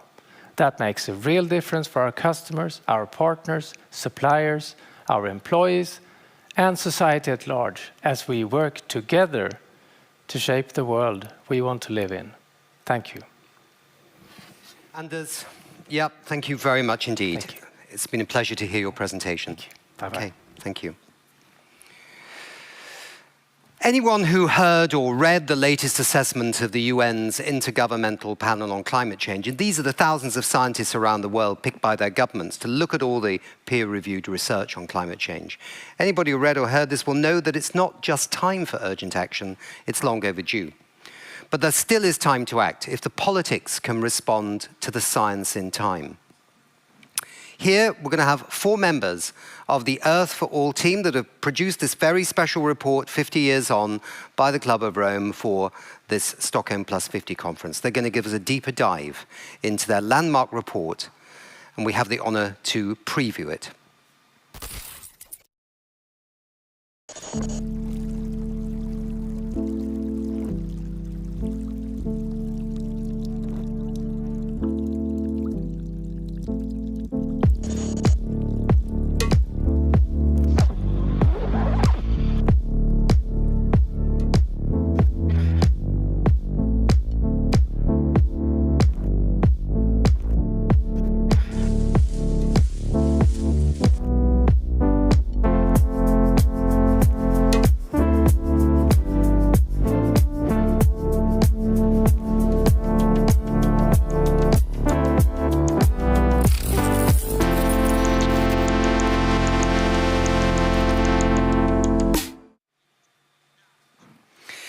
Sandrine Dixon de Clerve is the co-president of the Club of Rome and one of the project leaders of the Earth for All initiative. Sandrine, it's a delight to see you again. So tell us, why Earth for All, why now, and what do you want to achieve? Hi, Nick. It's great to see you too. And thanks again for this very important initiative. We don't have time, I think pretty much summarizes what we think about. At the Club of Rome and Earth for All, as you know, we're marking the 50th anniversary of the Club of Rome's seminal publication, The Limits to Growth. And it's really time to say enough is enough to all leaders to stand up to the plate and put in place economic and financial systems that service people, planet, and prosperity together.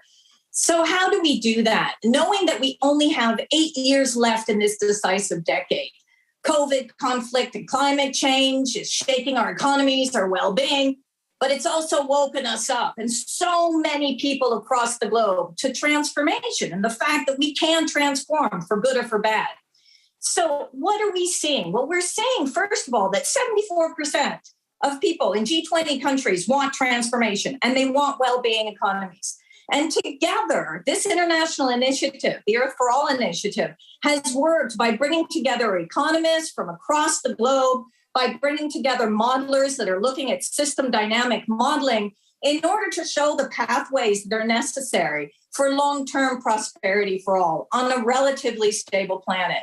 And it's possible. It's possible to transform our economies, to shift from GDP growth that leaves the majority behind to well-being economies that service people, planet, and prosperity. But we need nothing less than 5 turnarounds on ending poverty, on addressing gross inequality, reaching gender equity, transitioning to clean energy, and making our food system healthy for people and for the planet. If we act now with the largest effort and investment in the decade between 2020 to 2030, so as I said, we only have 8 more years, then within a single generation, we can achieve the Sustainable Development Goals and work beyond them and remain within the planetary boundaries. This will require reshaping markets. And we show clearly in our data, in our analysis, in these pathways, that we can do that step by step. We show that we can also rethink our economies, bring in circular and regenerative economies, look at the well-being economy indicators and go beyond GDP. And that we also very much need to think about that systemic transformation at scale and how we can optimize our policies so that we're not just focusing on climate, but we're looking at climate from an equity, an equality, a poverty lens. This systemic transformation at scale and at speed will require collective action by the world's governments, by citizens, by leaders in businesses, investors, all of the above. But we also know that the investments required to deliver these solutions amount to approximately 2 to 4% of national income. And that's not a huge amount. We can do this, and it can be covered by the world's richest 10% who control 50% of global income. So in summary, the window remains open to create a much better future for the majority of people on a livable planet. We have to stop crowdfunding catastrophe. We have to adopt an emergency plan of action I was just on the Stockholm Plus 50 leadership dialogues, and I called out to leaders once again, we need action. We need timetables. We need commitments that are going to give us clear goals to achieve these turnarounds. Earth for All shows what's possible. Together, we can make it possible. We will offer the policy recommendations necessary and work with governments and citizens to make sure that this becomes a movement so that the next Earth Day, and I promise you this, and every Earth Day henceforth, we can show that we're not only the most intelligent species, as Jane Goodall likes to remind us, but also the wisest, because Jane Goodall warns us that we are not so wise when we look at the existential risk that we have created for ourselves by continuing to live beyond the planetary boundaries. So this is good news, and I'm looking forward to hearing from the other panelists who are working with me on this incredible project. And the call out to all of you listening today is go to the Earth for All website and follow us and join the movement. Great. Thanks, Sandrine. And great. I hope the governments are going to pick up this document at Stockholm Plus 50 and do what they need to do. So let's move on.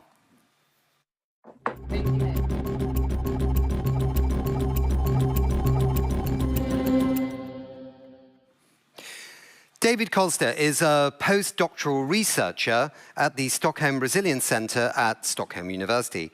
David works at the Planetary Boundaries Research Lab, where he studies feedbacks between human development, the economy, and planetary boundaries. He is a system dynamist in the Earth for All initiative. And David, the question to you is, what is the novelty of Earth for All? So listening to Sandrine and how she explained how this project worked with the 5 necessary turnarounds, we're working with a system dynamics model. And that's a way of, so to say, quantify system thinking, where the relationships between the human world and the nature world is interrelated in the model. And the model is developed by Jürgen Randers, who was also one of the co-authors of the Limits to Growth back in 1972. The model that we have is providing a transparent way to see how different relationships and assumptions ingrained in the model can be shared and tried by different people. You can look at the model, you can work with it, and you can try different assumptions. We see it as a consistent framework illustrating the 5 turnarounds and the ideas behind the whole Earth for All initiative that Sandrine introduced. So in that sense, the model is not a final answer, but rather a tool to provide questions and ask what-if scenarios. How do these different things interrelate?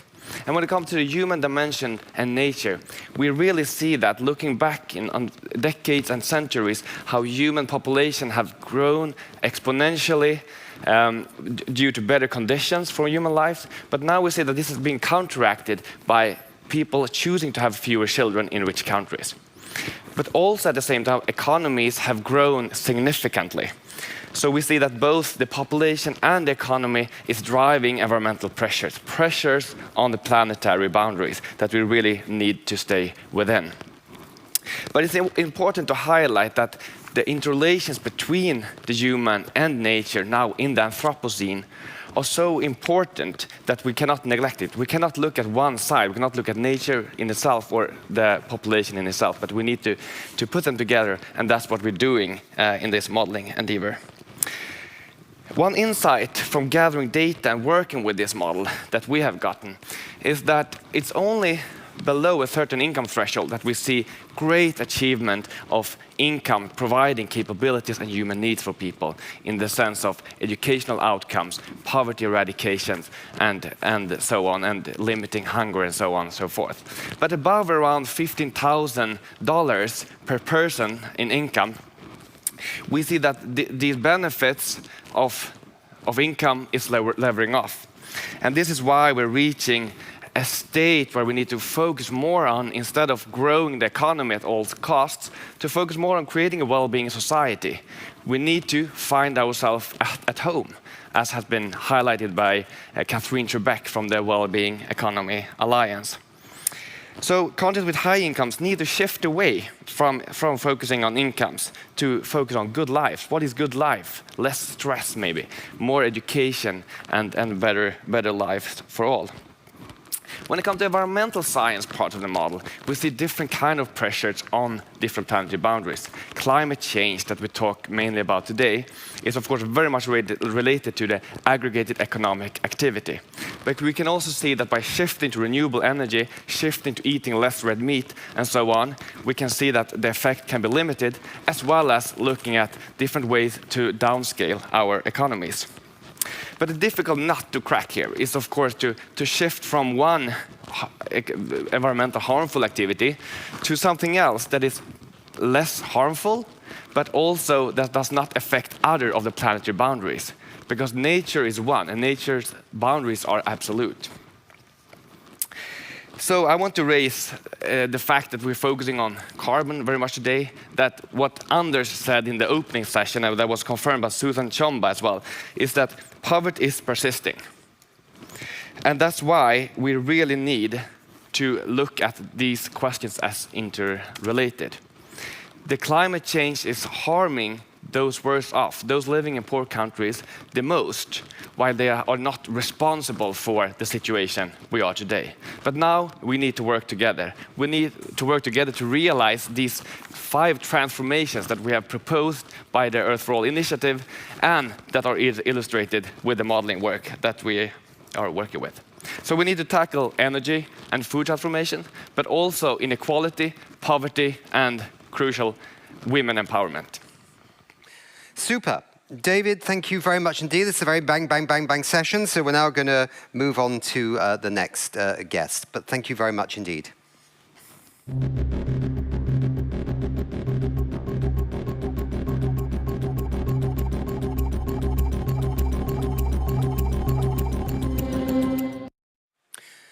Hi, we've got Dr. Louis Akenji, who's the Managing Director of the Hot or Cool Institute, and that's a public interest think tank that explores the intersection between society and sustainability. Louis also sits on the Earth for All Transformational Economics Commission, and that's a group of leading economists and thinkers committed to a transformation for well-being. Louis, you've been given the question, what will we have to give up in order to achieve this transformation? And how will it look across the world? What will we gain? All right, thank you so much. It's wonderful to be here. I've been listening to Sandrine and David, and I must say, instead of asking the question, what we have to give up, I would ask the question, what do we have to do to get our lives better than we see today? Why? Because what the Earth for All project has done, it's on the 50th anniversary of the Limits to Growth report, it's really gone back to the root of the question. Why is it that we're consuming above our capacity or above the capacity of the Earth to sustain our ways of living? And in exploring that, it's exposed quite a number of things, and it suggested quite a number of solutions. It chimes very easily with what the IPCC recent report has just said, that through changes in consumption and lifestyles, we can reduce between 40 and 70% of greenhouse gas emissions before 2050. Now, that's a huge amount of potential just sitting in changing the way we live towards better and well-being for everybody. At the Hot or Cool Institute, those of you who have been following would know that we released the 1.5 degree lifestyles, looking at the connection between changes in lifestyles and the contributions that this can make towards a 1.5 degree aspirational target of the Paris Agreement. What we find is that our current lifestyle carbon footprints are at about 4.6 tons per person per year. And in order to meet this Paris Agreement target or reap the benefits of the 70% reductions in footprint emissions, which the IPCC talks about, we need to drop to about 0.7 tons per person per year. Now, that is radical. This is the reason why the Earth for All project is not just talking about transformation, it's talking about turnarounds. But once you start looking into the details of this, this is really where the problem is. And what is becoming very clear is that if we do not address the social tensions that we're finding in our society nowadays, we might even have social collapse before we have climate collapse. Now, what do we see in there? We're seeing a lot of eco-anxiety. We're seeing a lot of inequality between genders, between southern and northern countries, between the rich and the poor, across generations. A very typical example of this is we're just going through a pandemic. And in fact, at the peak of this pandemic, while 40 million Americans, for example, were filing for bankruptcy, the billionaires saw their wealth grow by about $500 billion.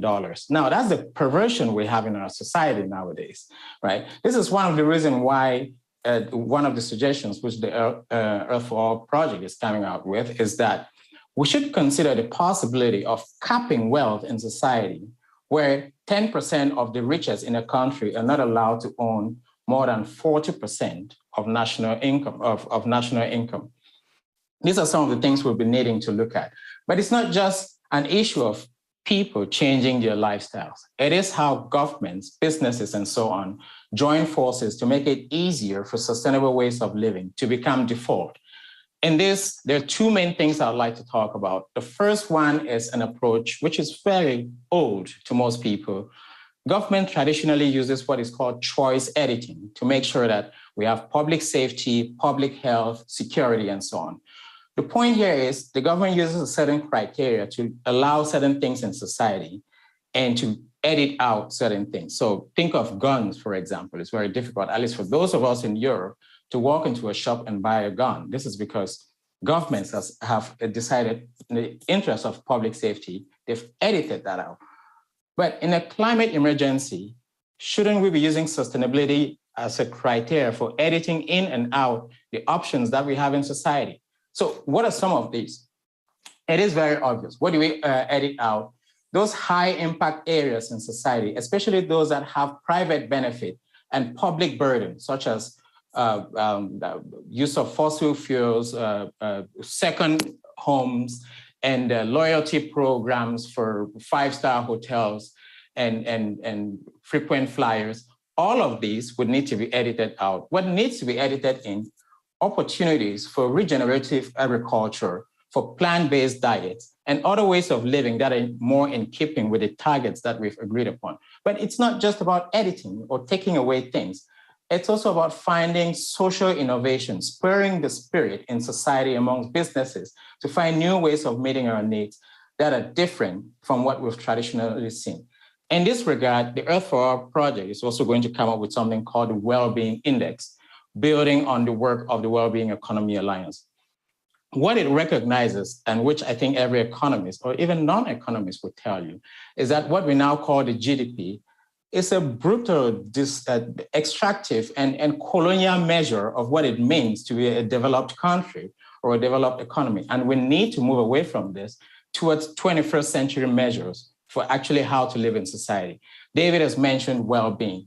What this index will do, what the Wellbeing Index will do, is look at 5 areas where research has shown very clearly that we need to start measuring if we want to see people's lives get better in a sustainable world. The first one is living a life of dignity, so people have enough to pay to live in comfort and safety. The second one is an abundance or restored nature. This is why climate change is such a major issue. It's not just the mathematics of it. It is that the more the climate changes, the more discomfort we will face in society. The third one is a sense of connection, a sense of belonging, and building of institutions that allow people to participate in society. The fourth is fairness. We're seeing extremes of poverty and wealth in society, and we need to start curbing those and getting people on a more equitable basis. And the last but not the least is a sense of meaningful participation in society, of connecting to local communities and economies. If we do not do this, I'm afraid sometimes we'll turn our dig into focusing just on climate change and getting a very broken society in the future. Thank you. Thanks, Lewis. That was absolutely super. Thank you very much indeed, and very, very insightful. Cheers.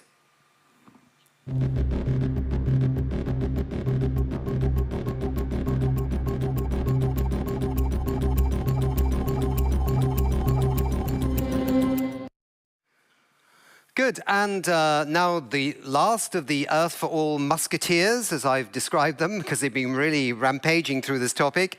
We've got Lina Belli-Le-Guillot, who is a campaign and participation advisor of the Earth for All initiative. Lena, your question is, how will you take this science and the scenarios of the Earth for All report forward to accelerate this transition? Hi, Nick. Thank you. Hi, everyone. So we've said that nothing less than 5 extraordinary turnarounds are needed: ending poverty, addressing inequality, reaching gender equity, transitioning to clean energy, and making our food system healthy for people and planet. But Earth for All is a large, open initiative, so the science and the model are for everybody to use in advocating for change.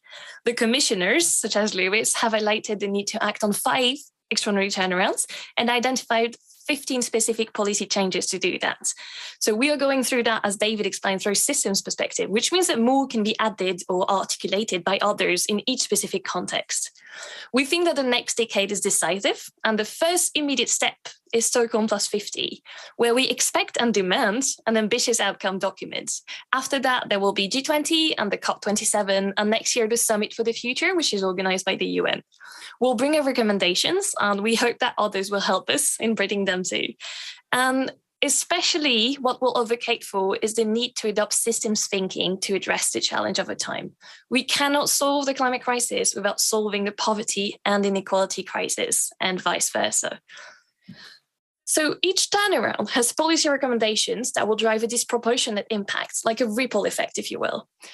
So these are our key asks. But of course, these turnarounds challenge the existing structure. For instance, we'll need to shift, as Lewis said, our economic worldview from extractive to regenerative, and that's both when talking about material cycles, but also money.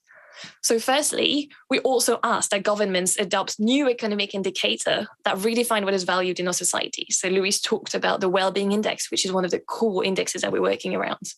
We also need to reform the international financial system and trade regulations so that low-income countries can combat poverty and move away from carbon-intensive development paths. That actually has been a policy asked to high-income countries for decades, but we are in a climate emergency that makes delivering these reforms more critical than ever. It won't be fixed by market forces, it won't be fixed by technological innovation, and we can't rely on that. So we ask that high and middle-income countries' governments take the lead in increasing their spending on these 5 turnarounds. We also need to unlock a political space to deliver the 5 turnarounds, a safe space. So how do we do that? We do that by providing the vulnerable populations and the working majority with greater financial security. We call for the introduction of a universal basic dividend scheme, which will be financed by the private sector's use of natural and social commons. And finally, we also ask that governments support a societal debate on economic systems change. For instance, through binding citizen assemblies that will explore the best way to shift to well-being economies in ways that are adapted to the specific needs of local population. So that's our ask to decision makers at Stockholm Plus 50, but also beyond. But then again, we are far from alone in calling for a new economic system. Climate movements, justice movements, equality movements, they all are calling for a new economic system. And so are 74% of citizens across G20 countries. And that's why Earth for All starts from research and modeling and science, but then builds also as a campaign to create a wider movement. It's an open campaign that everybody who agrees on the message can join. It doesn't replace existing initiatives. So we need everybody to demand change, to start conversation about the need to upgrade our economic systems. There are many ways you can join the campaign. And so that's our ask as Earth for All to you. Today, we are launching our social media channels. And so we invite you to visit those or our website and find out how you can participate. From next week onwards, on our platforms, we will ask participants to demand change from the politicians. We will start conversations at any levels and every levels on what the economic change we need is. And we will start asking people to lend us their voices to claim their better and upgraded future. And of course, we need a crowd to support our asks. So in May, we'll publish a brief right before Stockholm Plus 50. In September, Earth for All will publish a book describing the 5 turnarounds and all the solutions and everything that Sandrine, Lewis, and David have been talking about. And this universal upgrade of a system to reach well-being for all within planetary boundaries, it needs you. So until Stockholm Plus 50, if you want to get involved, please join us on the website or on social media. And we're looking forward to seeing you there. Thank you. Super. Thanks, Lena. And what is the name of the website again? Earth for All with a 4. earthroll.org. .com, .org. .life. .life. Okay, fantastic. Thanks very much indeed, and I'm sure everyone's going to log into that and get more information. Super. Bye.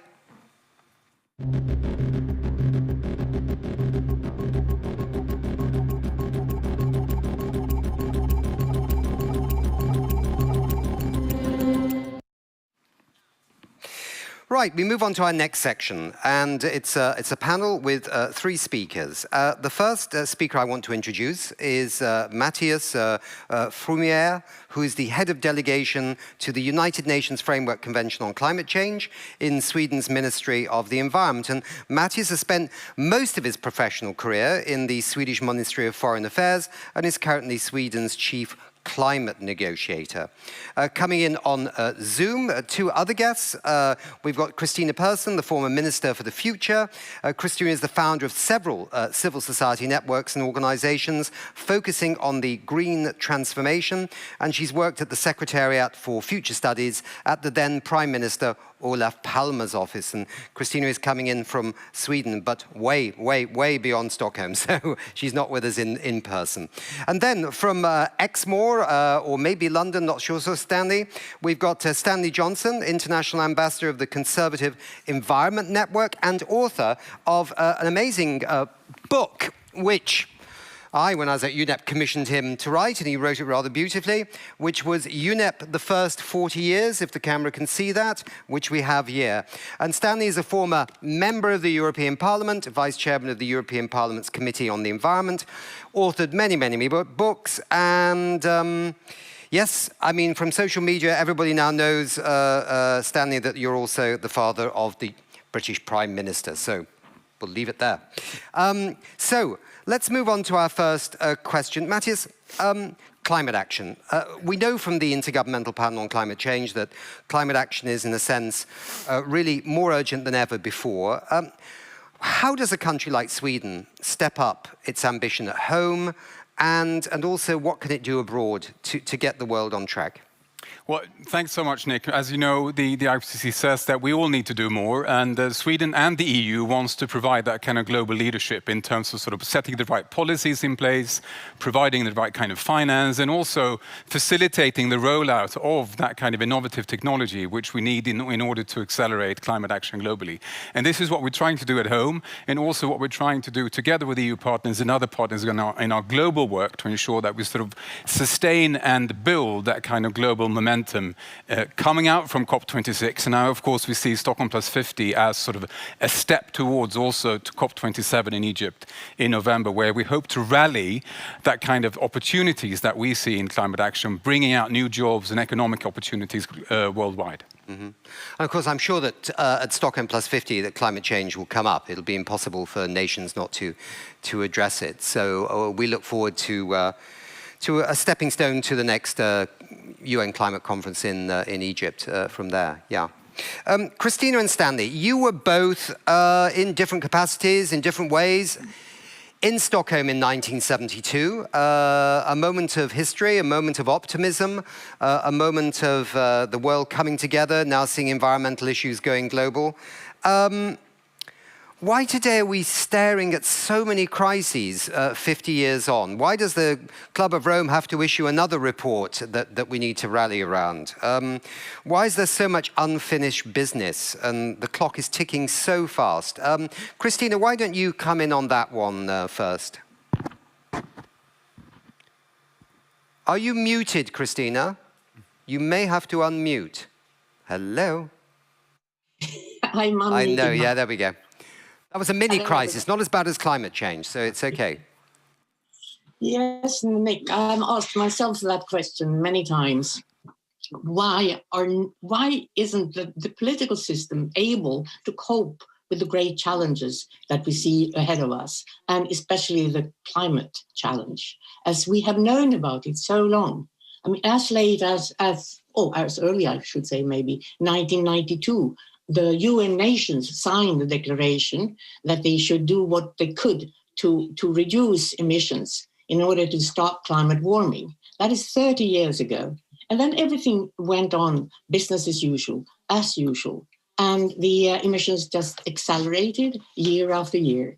And now we are in a situation that still we don't see the right kind of action taken. Not even in Sweden. I'm sorry, Matthias, but we have a Swedish Climate Policy Council that came up with pretty harsh criticism against our Swedish government for not being organized in the right way and not doing the right kind of work, not having the system view and not taking a holistic view on change, and seeing that climate affects all areas of society and that they are all interlinked. Okay. So we need to change our way of working. I think that goes for all governments in the world. Some are maybe a little bit better than others, but that is the fundamental reason why we see all these tragic problems all around us, not only climate, but also inequality and the social tensions that we increase. Yes, perhaps we can come back on this in a moment, because it strikes me that it's taken a long time for governments to internalize the concepts of circularity, the concepts of joining all the dots. You know, there's a bit of atomization within government ministries. You've got one person setting good decarbonization targets, but you've got another one perhaps funding fossil fuel subsidies and looking how to increase fuel production. Stanley, you, when we talked the other day, you were interested in that you felt there had been a bit of a turnaround or a turning moment in the issue of nature. Yes, absolutely, Nick. And I take the opportunity to pay tribute actually to the Swedish government. I go all the way back to even before Stockholm. 1972, when the Swedish ambassador to the United Nations, Sverker Asprom, really raised the flag and said we have to do something. So hello, Christina, and hello, Matthias, and well done, Sweden. Well, I think we are moving, and I know I don't have long, but I think this whole point of the integration of the different themes is actually extremely important. And looking to COP27, I think there is a huge opportunity, for example, to build the nature side of, as it were, the reaction to climate change into the whole package. I think it became absolutely clear from COP26 and even earlier that you can't get to where you want to get, which is 1.5 degrees Celsius or even better, unless nature plays its full role. And the idea is that nature might do 30% even of the ask. Well, there's some good signs. I'm not going to be negative here. And one of the signs, I think, is really the enthusiasm with which China has taken up the challenge here. Not only, of course, is China the chair of the Kunming process, which at the moment, needs to get to its final hurdle, but it's moving in the right direction. But China is also launching or hosting the Ramsar meeting in November in Wuhan. And I do want to draw attention to another initiative which the Chinese government has really taken in response to 3 resolutions by the CBD, the CMS, and the Ramsar, and also the IUCN, and that is to set up a World Coastal Forum. And for those who haven't yet clocked in on this one, look at worldcoastalforum.org, and you will see that the Chinese government has said, look, we do think we've got to move firmly here to protect the coastal regions of the world, and that is going to be a very important aspect of dealing with climate change, not only in the mitigation aspect, but also as far as the adaptation is concerned. And of course, I'm including in the coastal regions, I'm including coral reefs and so on. So yes, I am actually enthusiastic of the mission, that the meaning is being absorbed, but will it be absorbed fast enough? That we don't yet know. But I have high hopes that the union of countries like Egypt, which is the new chair of COP27, the UK, which is the old chair of COP26, and great countries like China or Australia, the EU, who had major advances, will move it along. So I'm being optimistic. All right, Nick, this is the moment for optimism. It's good to be optimistic. Maybe we need to not wind up this panel right now, but I mean, do you think there is a possibility, and it's a tough one for you to answer really, Matthias, but because you're in government, but is there a possibility that through things like citizens' assemblies, through the massive youth and civil society movements now, which are really, that's one thing that's so tangible about the last 10 years, maybe even less, can put that kind of pressure on governments to actually start making the really right decisions that don't seem schizophrenic anymore, but seem joined up? Anybody want to answer this? I think the points that you're highlighting, the sort of the interlinkages between human rights, democratic development, and democratic space for all actors in society to be part of climate action. From the youth movement, civil society, business, for everyone to be able to engage in their own countries and in sort of putting forward suggestions on policies and kind of how to implement those policies. I think that's really a key aspect. So if we're sort of seeing more countries having that kind of democratic space for all actors to engage, I think that's one thing. And the sort of also, speaking as a proud bureaucrat and picking up on the points which both Christina and Stanley made, getting to sort of the basics of how do you integrate climate action and nature in your budget process, in your legislative process, making sure that you sort of linking all the dots, also when it comes to gender equality, for example, and health. Where we see the pandemic, sort of how do we make sure that we have a policy space that creates that kind of interlinkages and benefits and finds the synergies between those? I think that's another sort of piece where all governments can work on making sure that we have those kind of institutions to drive climate action more forcefully. Yeah, briefly, other two guests. Is this possible? Are we just going to drift along in the same way, nibbling away at getting better rather than fully transformating ourselves? Nick, I want to say something which I would have said right at the beginning. We must never lose sight of the population driver. We've heard a lot about the economic growth driver. Yeah. We mustn't lose sight of the population driver. And I pay tribute also to Sweden in this regard as well. We've had world population conferences. We have said to ourselves, Mexico in 1994 said so. We've got to aim to bring down the world birth rate, and that has to be crucial. Right, education.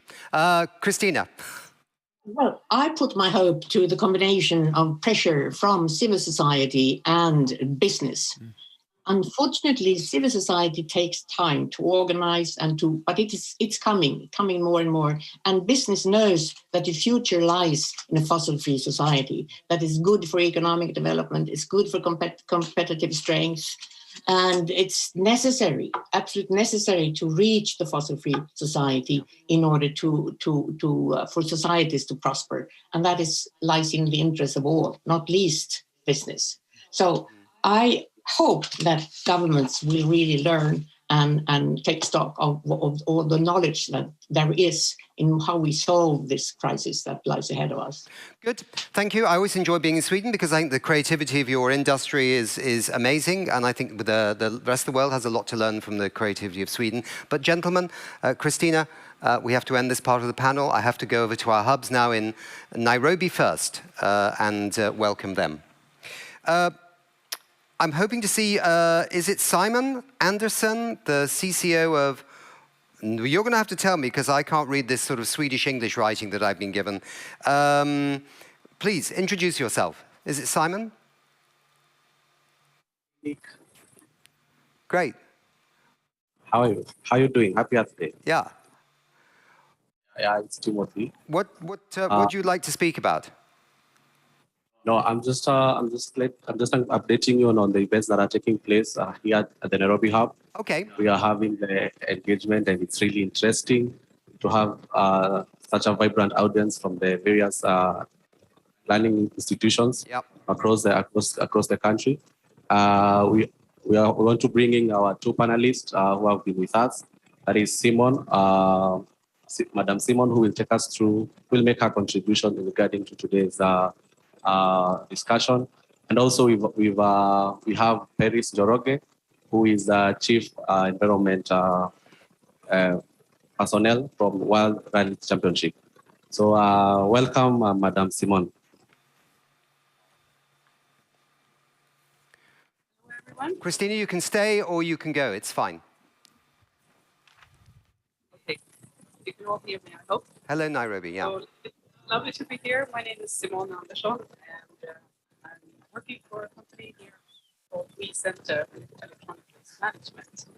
And I'm happy and super proud to be Swedish today and here. But it is time for urgent action, and to be here, hearing also, we had a session here, questions from students. How do we do this? How do we reach out? I'm so I have such anxiety and really want to know from the panelists now here at We Don't Have Time, how do we work with resource management? For this session, we had a keynote from Volvo, etc. So what do you see? What can we do to also bring it to the African continent and be of service to help so that we don't have to reinvent the wheel? How can we alternate and support looking at how the society is working here? That is one of my questions. And then to go into that kind of resource management, not only for the local representative, of course, how do we work with standards, quality standards and testing of reusable materials, components, etc., so that we can get them into a circularity? And also working with accountability and traceability of different items.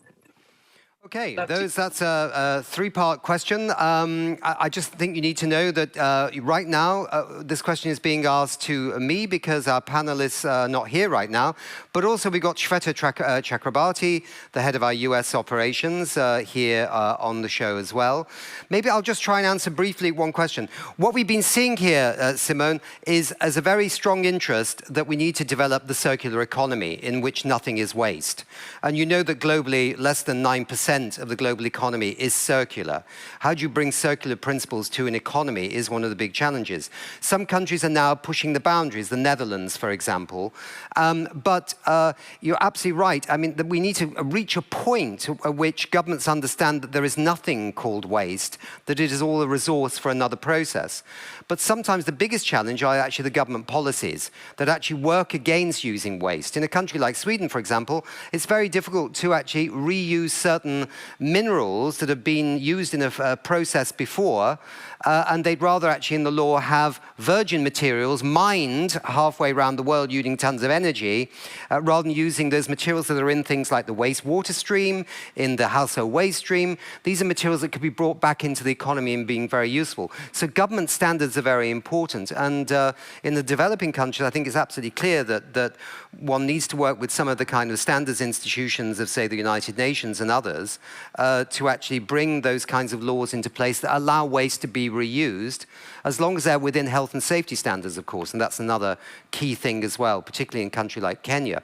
Shweta, maybe, I don't know if you heard what Simone said, but if you have any thoughts on this, if not, what are your reflections on the show so far? Well, as far as I'm concerned, Nick, you are 3 expert panelists in one. So the questions that the panelists might have not been able to answer, you just nailed it. Thank you for your insights. I'm going to throw one at you too. Oh, great. To continue to put you on the spot. So here in Washington, we are a stone's throw from the White House and from Capitol Hill.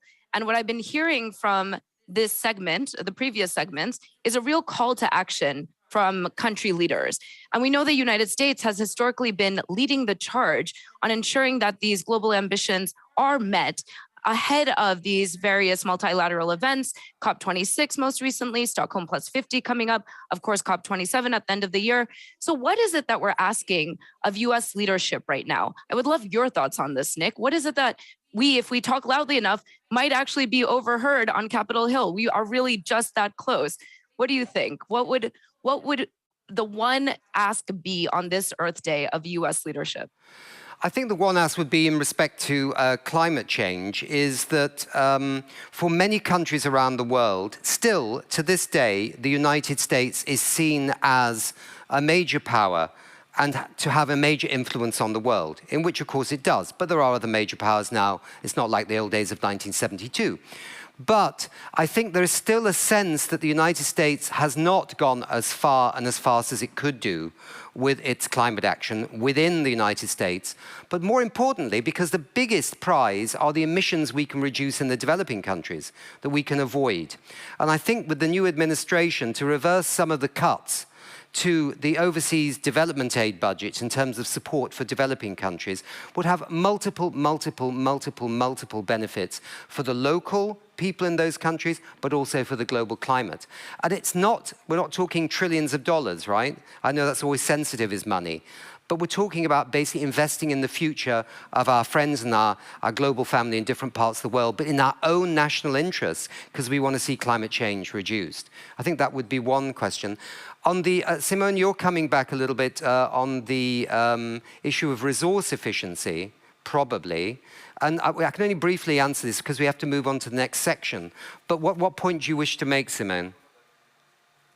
Yeah, I agree with you. The investments are needed, and to look at the possibilities here to actually start new systems, not the old linear business models that we have when it comes to resource efficiency. But of course, also when it comes to any country, I'm not going to point out any specific, there is also a lack of accountability when it comes to a lot of material and items sent here to the African continent for a long time, and still is happening because it's costly to take care of. As much as we might be able to reuse it several times and years here, but we also have a very underdeveloped waste management structure in general. Yes. And if we talk electronic waste, we're going to have to cut this back down here, Simone, because we've got to move on. Please, more investments, that would be great. Exactly. Simone, thank you very much. I used to live in Kenya, so I know the country very well. Guys, thanks a lot. Thanks for being on the show. Loads of people have heard what you said, and I'm sure they'll come back with questions for what you actually proposed. Thank you. Bye.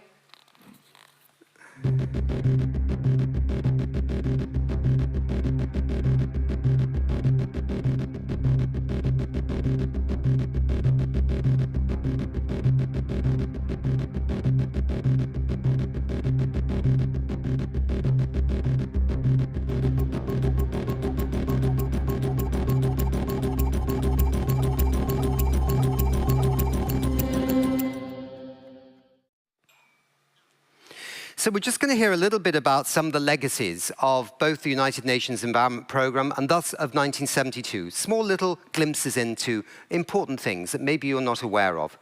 Karma Wangdi is head of operations at the Television for the Environment, TVE. It's a UK-registered charity that works with filmmakers and partners worldwide to run media projects, makes films, and works to promote effective evidence-based storytelling about environmental issues. TVE was actually set up by UNEP, so it actually is a legacy of 1972, but also Central Television in Britain and WWF. Karma, you're digitalizing your amazing archive, which goes back so many years. This is a fantastic resource for current and future filmmakers, but also for environmentalists and historians. We're going to watch a very short video before we have a quick chat. So I'd ask the team to roll video 1, please.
Super, Karma. And you know, if people want to know why we're here where we are right now, looking at these films can tell them a lot about the journey that humanity has been on and where we need to go. So that's a legacy project that TV is doing, which is absolutely fantastic. But it's not just about a legacy that we've got you on the show here today. Can you tell us briefly about how We Don't Have Time partners and the audience that's viewing can get involved in the 2022 Global Sustainability Film Awards that you're just about to launch? Thanks, Nick. Great sessions from all the speakers earlier. Yeah, so the Global Sustainability Film Awards was launched in 2012, and this is our 11th year.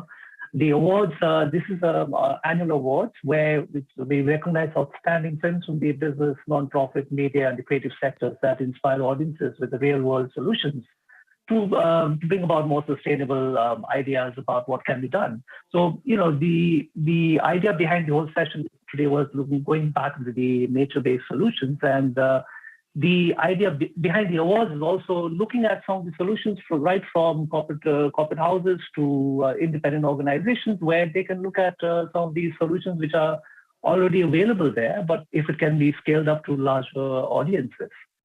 So the idea behind the awards is also to highlight these companies, these organizations, and ideas. And we're launching the awards again this year on the 16th of May. The awards will be held towards the end of November at BAFTA in London.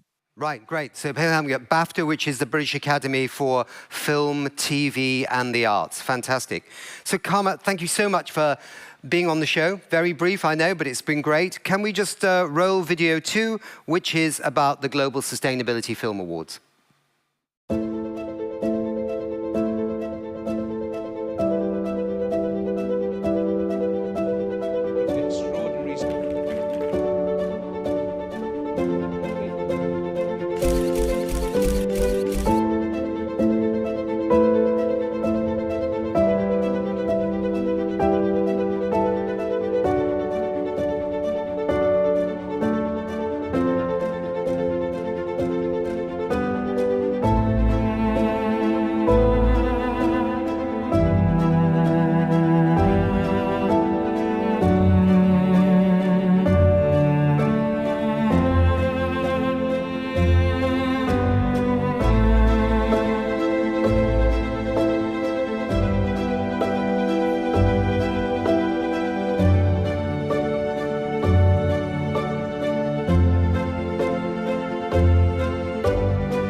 Great. So on the 5th of June, which was when the 72 conference actually started in Stockholm, on the 5th of June in Sweden, they will host the Global World Environment Day.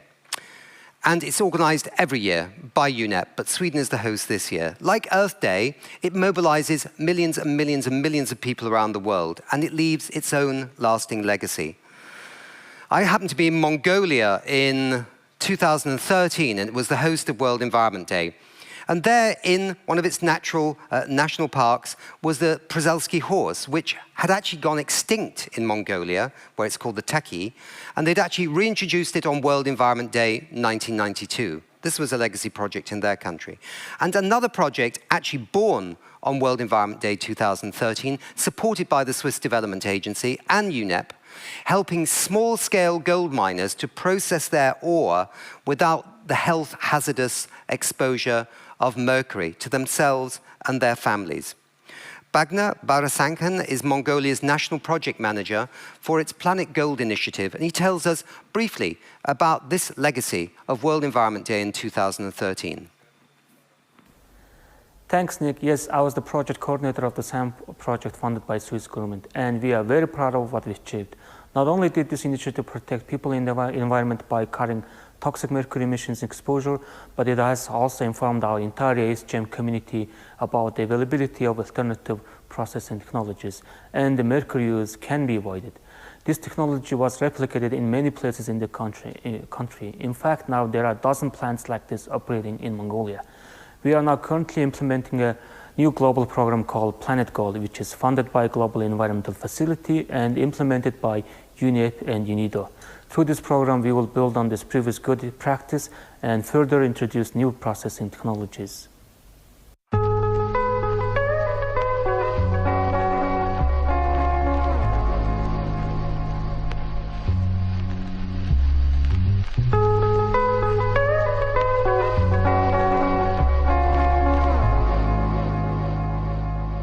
Today we're here in Mendelucci district of Mongolia, north of Ulaanbaatar, to look at a small-scale gold mining processing facility that has been set up.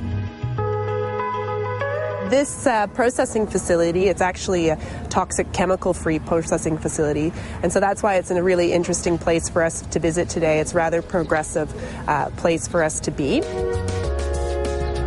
Small-scale gold mining is the largest source sector of mercury emissions to the atmosphere, and that's been recently identified in UNEP's Global Mercury Assessment, which was released early in 2013. Mercury is a very toxic substance. It's long been known to be toxic. In early days, the term Mad Hatter was developed because of mercury inhalation poisoning of those who were stiffening hats in the 1800s, and they were breathing in a lot of mercury vapor because mercury was used to stiffen those hats at that time. In the year 2008, concerned by the environmental impact of mercury, the Mongolian government prohibited the use of mercury by artisanal small-scale mining. But the problem was there was no alternative for the miners. So the request bounced immediately to the SAM project, and the SAM project was requested to propose a solution for mercury-free processing. You must consider that there are about 100,000 artisanal miners here in Mongolia, and the SAM project is practically the only major project that is taking on this task. ер нь бол хуулийнхаа дагуу ажиллана шүү дээ манайхан чинь. Тэгээд мөнгө усгүй технологи нэвтэрсэн тэрийг юу яагаад ажиллах сэтгэл хангалуун тэгээд жоохон ачаал ихтгэр очор дээр дараалал нэгсдэг болохоор жоохон юуны хүчин чадан жоохон багасдаг болохоор тэрийг хүлээгэл жоохон тийм асуудал үүнээс бол өөр бэрхшээл байхгүй. Баяжуулах цехийн хувьд бол бид бол одоохондоо энэ ард түмний амьдрал одоо ажлын байргүй сууд хөдөө орон нутагт тодорхой хэмжээгээр байгаа учраас эдгээрийн амьдралыг зохицуулахын тулд тодорхой хэмжээгээр цөөн тонны ийм нэг хэдэн цехийг бол хэд хэдэн одоо аймагуудын дунд байгуулж байгаа. Үүнээс гадна бол нэг хоёрын зэрэг цех байгаа. It's a really unique opportunity for us to visit this facility here today, and it's a real success story from a UNEP perspective. Why is that? It's a toxic chemical-free facility, and it's a real model for others to follow. And the reason why this particular facility is considered successful from our perspective is that it's actually a replication model of the Swiss development project. And when a development project is actually replicated by private individuals, I think that's a real victory from a development perspective.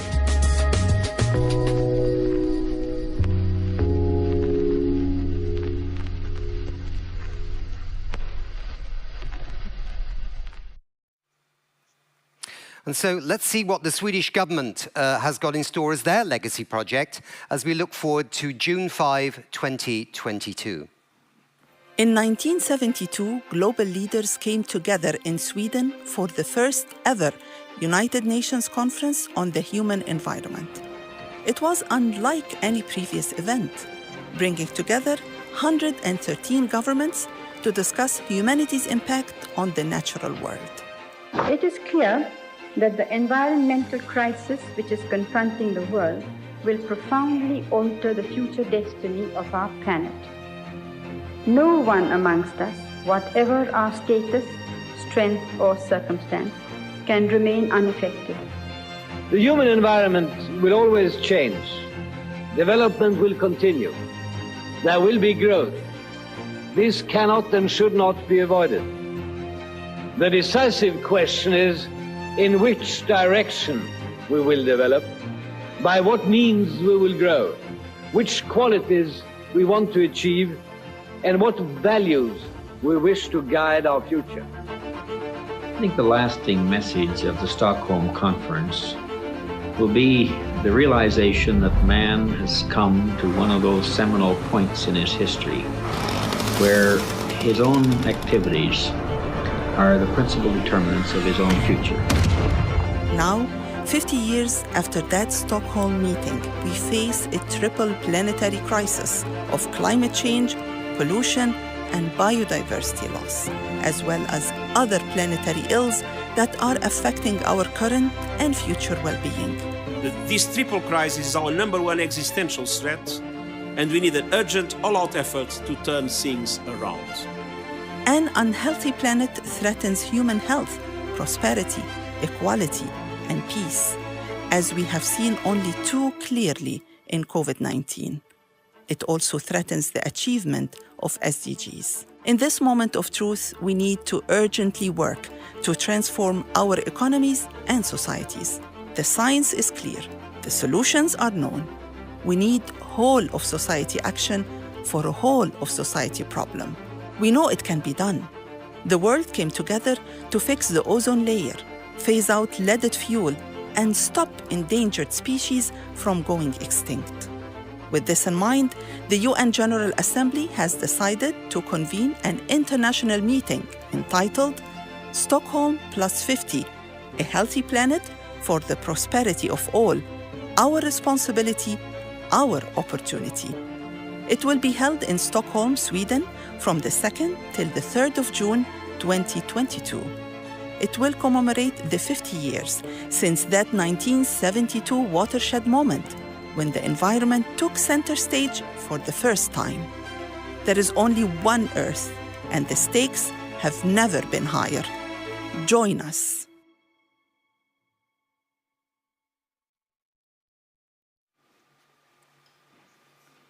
It's now my pleasure to introduce our next speaker on stage here in Stockholm.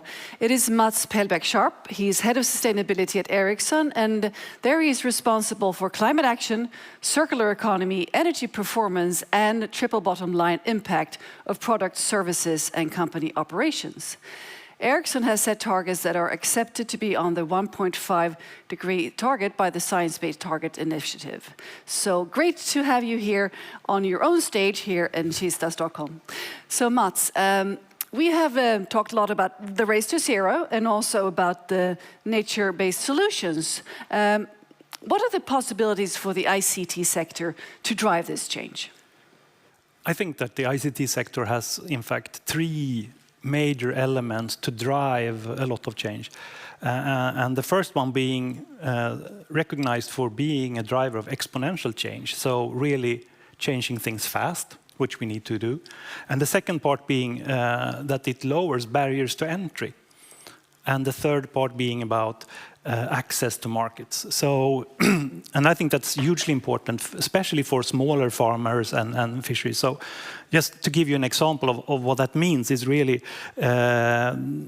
already in the first generation of digital technology, when it was built in the south of India, the fishermen started using SMS to sell their catch. And it's really interesting how fast it was taken up by the fisheries. It took less than a year for 80% of the fishermen to have phones and to use them for connecting up their sales to the market. So that's one thing. The other thing about it is really that they increase their income with 10%. So how can that be possible? Well, they got access to a new market. They used the SMS signal before they went to shore with the catch to see, oh, should I go here or there? How can I sell my catch? And where do I get the best price? And they cut the middleman out that used to screw them before. And then the third part is really that they got more paid, or the whole system became much more efficient because there were much less food waste. And by this, they could also compete in a different way. So lowering the barriers to entry for them to compete with bigger fisheries and create their own success. So them increasing their income at the same time as the prices of fish went down through these efficiency gains in the market and less wasted food. So I think that's just one example of I mean, we talked about a little bit about history, and this was like 20 years ago, so not so long, but still, I mean, the first generation. So now think what we can do with 5G and other things. Just so simple, just by sending text messages, they increase their profit by 10%. It's amazing. Yeah, they created a contract before they came to shore, and they couldn't sort of find a good place to. I mean, there was no need for their fish there, but if they went to another harbor, they could sort of sell it there. So it increased the total efficiency. So it's quite an interesting example, I think. Indeed. So does Ericsson work with any specific, as a company, with any specific nature-based solutions? We do this, and I think we will get back to one of our sort of hero projects when it comes to nature-based, and that is connecting the mangroves. And that is a project also with a couple of years now. So we already in 2017, we started building and connecting up mangroves. And connecting up means that we, through IoT solutions, measured salinity and other things, and also had cameras to protect the forest.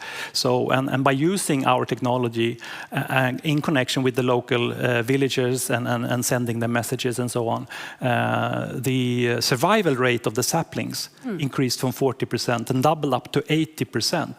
So that's a huge improvement on what happened in the mangroves. And the other part about the mangroves now is that we are taking the next step. So from 2020, we started using AI and machine learning, because our partners in the Philippines, which is one of the two countries where we are using this, said that now we have sort of restored the wetlands. So this is good, but now we need to move from restoring to protection.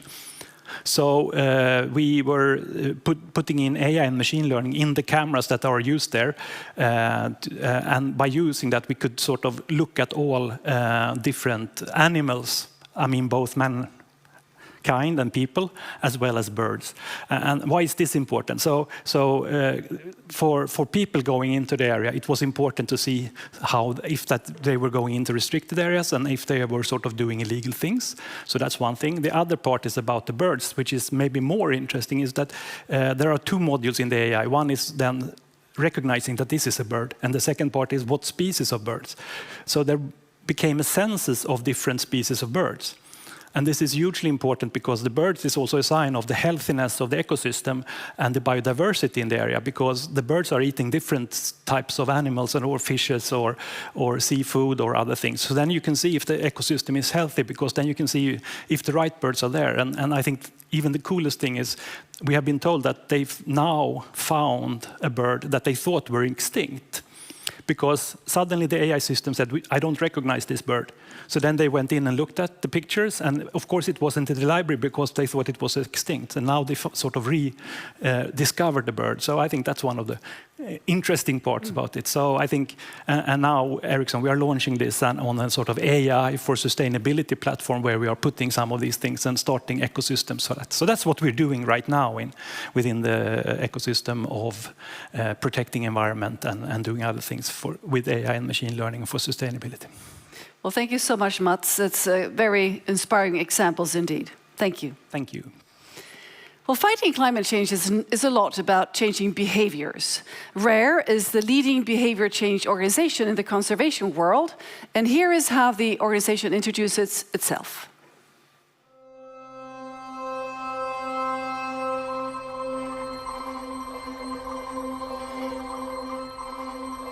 Can you tilt your camera a little bit more forward? Do you want me to like blur my background or anything? Good morning. My name is Kevin. I'm Jappy Silapan. Hi, I'm Natalia. And I'm Swedish. My name is Monica Lozano. My name is Veronica Yao. My name is Maria Benitez Gamale, but you can call me NN. Given the nature of our society right now, everything is kind of pessimistic. People have such a mistrust of all the information that's out there. Climate change is so big, people don't think what they do matters.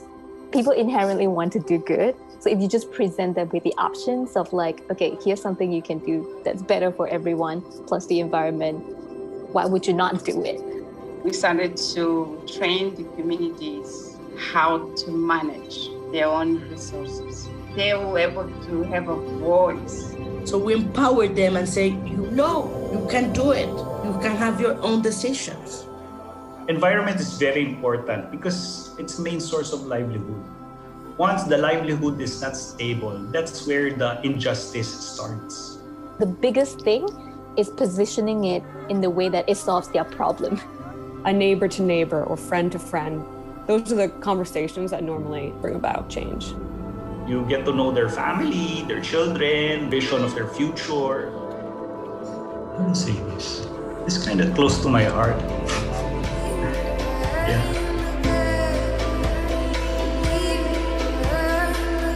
How the world is interconnected. We do something in Indonesia, you see, you can change in Mozambique.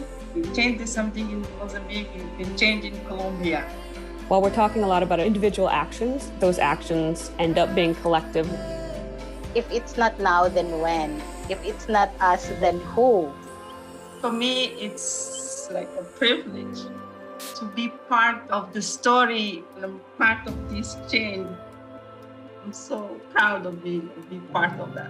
Yeah, very proud.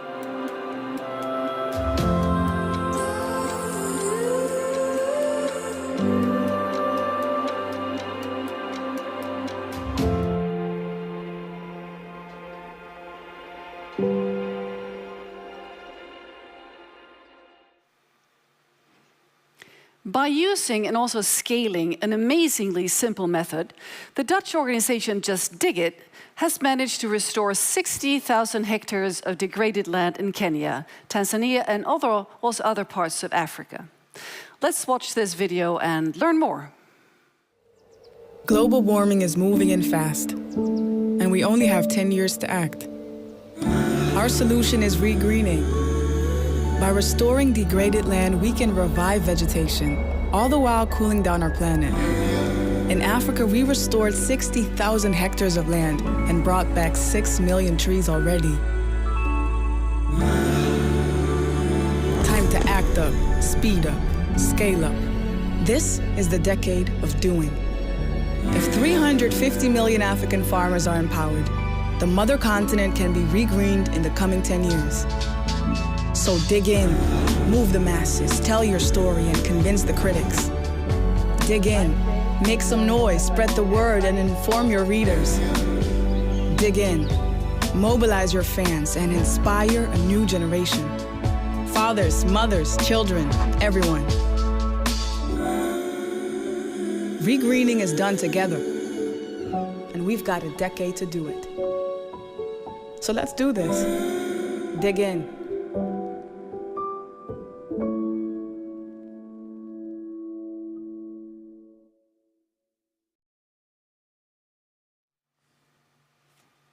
Such inspiring videos, huh? Speaking of inspiration, Ingmar Renshag, you're back on stage to give a final keynote. You have the floor. Thank you, Katarina. What an amazing day. And we're going to continue this broadcast right after from our Washington, D.C. office. And what I would like to do now is to finalize this part of the broadcast with a personal story from my own childhood. It was the first memory I had when I realized that we humans are really mean to our nature. It was a beautiful sunny day. I was at the beach. I was 6 years old. The weather was so nice, the sun was shining, so I spent my time lying on the ocean with an air mattress. It was so comfortable, so I fell asleep. Suddenly, I woke up. Someone were screaming. I think it was my mother. They screamed because I had fell asleep. And I had no sun protection. I had slept for hours, and my back was really hurting. I had got 2nd degree burn damage on my skin. But it was not a pain I remember today. It was something the grown-ups were speaking about. That gave me anxiety I still have today. The grown-ups were talking about something up in the sky, the ozone layer. And what they said was that we humans had done something terrible to nature. We had destroyed the thin layer protecting us from the sun. The anxiety that we humans had done something to nature that have made it dangerous to ourselves. The beautiful summer day had suddenly became something frightening. But there's a good end to this story, because 2 years later, when I was 8 years old, in 1987, the world leaders came together in a UN meeting in Montreal, Canada, to stop the ozone crisis. They decided to forbid the chemical causing the problem. We don't miss that chemical today. The younger generation doesn't even know what freons was for. We don't use it. We don't need it. But if our world leaders hadn't signed that treaty 30 years from now, today's situation would have been very, very different. We wouldn't be able to go outside and show naked skin. We were living in a very dark and dangerous world with destroyed nature. But we don't, because the ozone layer is now healing. And the fact is that in the year 2050, the scientists say that the ozone layer will be completely healed. Next week, my daughter turns 10 years old. And 30 years from now, she will be in my age. And if we don't stop the climate crisis today, she and every one of us alive will have a very dystopian and difficult future. A future without hope. But there is hope. And that is exactly what we have seen here today. We can use the nature to heal our planet. We have the solutions. We can do this. But it will only work if we stop the emissions. It will only work if we stop extracting more oil, coal, and gas. I therefore turn my hope to the UN meeting in Stockholm 7 weeks from now. The conference celebrates the very first UN environment meeting ever held 50 years ago in 1972 here in Stockholm. I wasn't even born. My daughter and all her friends hope that our world leaders use this opportunity to end any new oil, coal, and gas extraction. She hopes that our world leaders will finish what they started in Montreal, because she knows what everyone in her generation knows, and that is we don't have time to wait.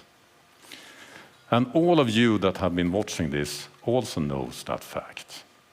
And if you agree that we need to start this action today, please download the We Don't Have Time app. Reward the solutions. Use your voice. Act for the climate crisis together. And if our world leaders disagree, we need to replace them while we still have time to act. Because we don't need nature. Nature don't need us. We need nature. Let's do it. Thank you.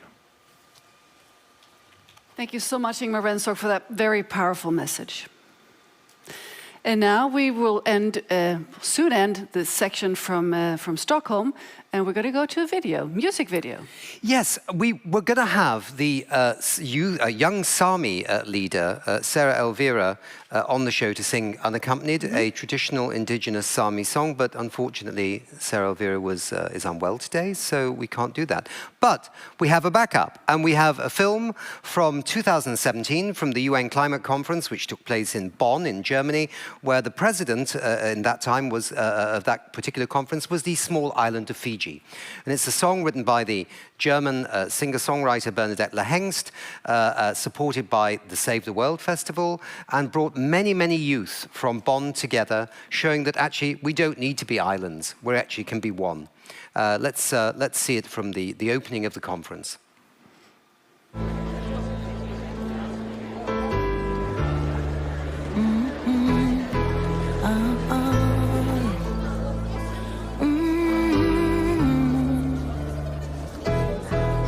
You're running behind the time, speeding up on them, using cars and trains, cruising by aeroplanes.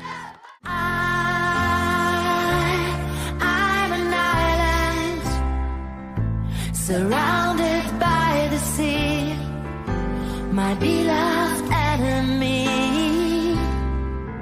So why are you silent? I'm an island. Will you hold on to me? Fiji, Maldives, Seychelles, Tigua, Caribbean, Tuvalu, and Australia, Europe, Asia, Africa, America, the whole wide world is an island.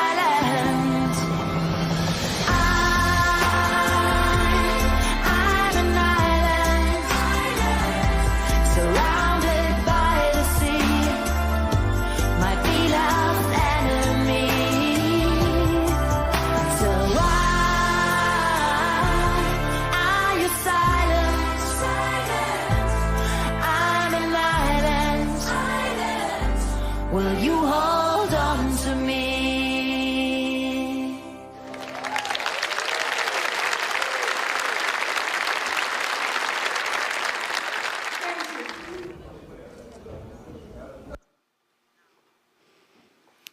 Beautiful and very moving indeed. So Nanak, it's time for us to hand over to Washington, D.C., where Shweta Chakraborty, she will take over as a host. And together with our partner Earth Day Network, we will highlight exclusive material on the damage done to the environment in the time of war. A very, very relevant topic indeed. Absolutely, and I think we're hoping to see some representatives from the Ukraine on the show, so really tune in.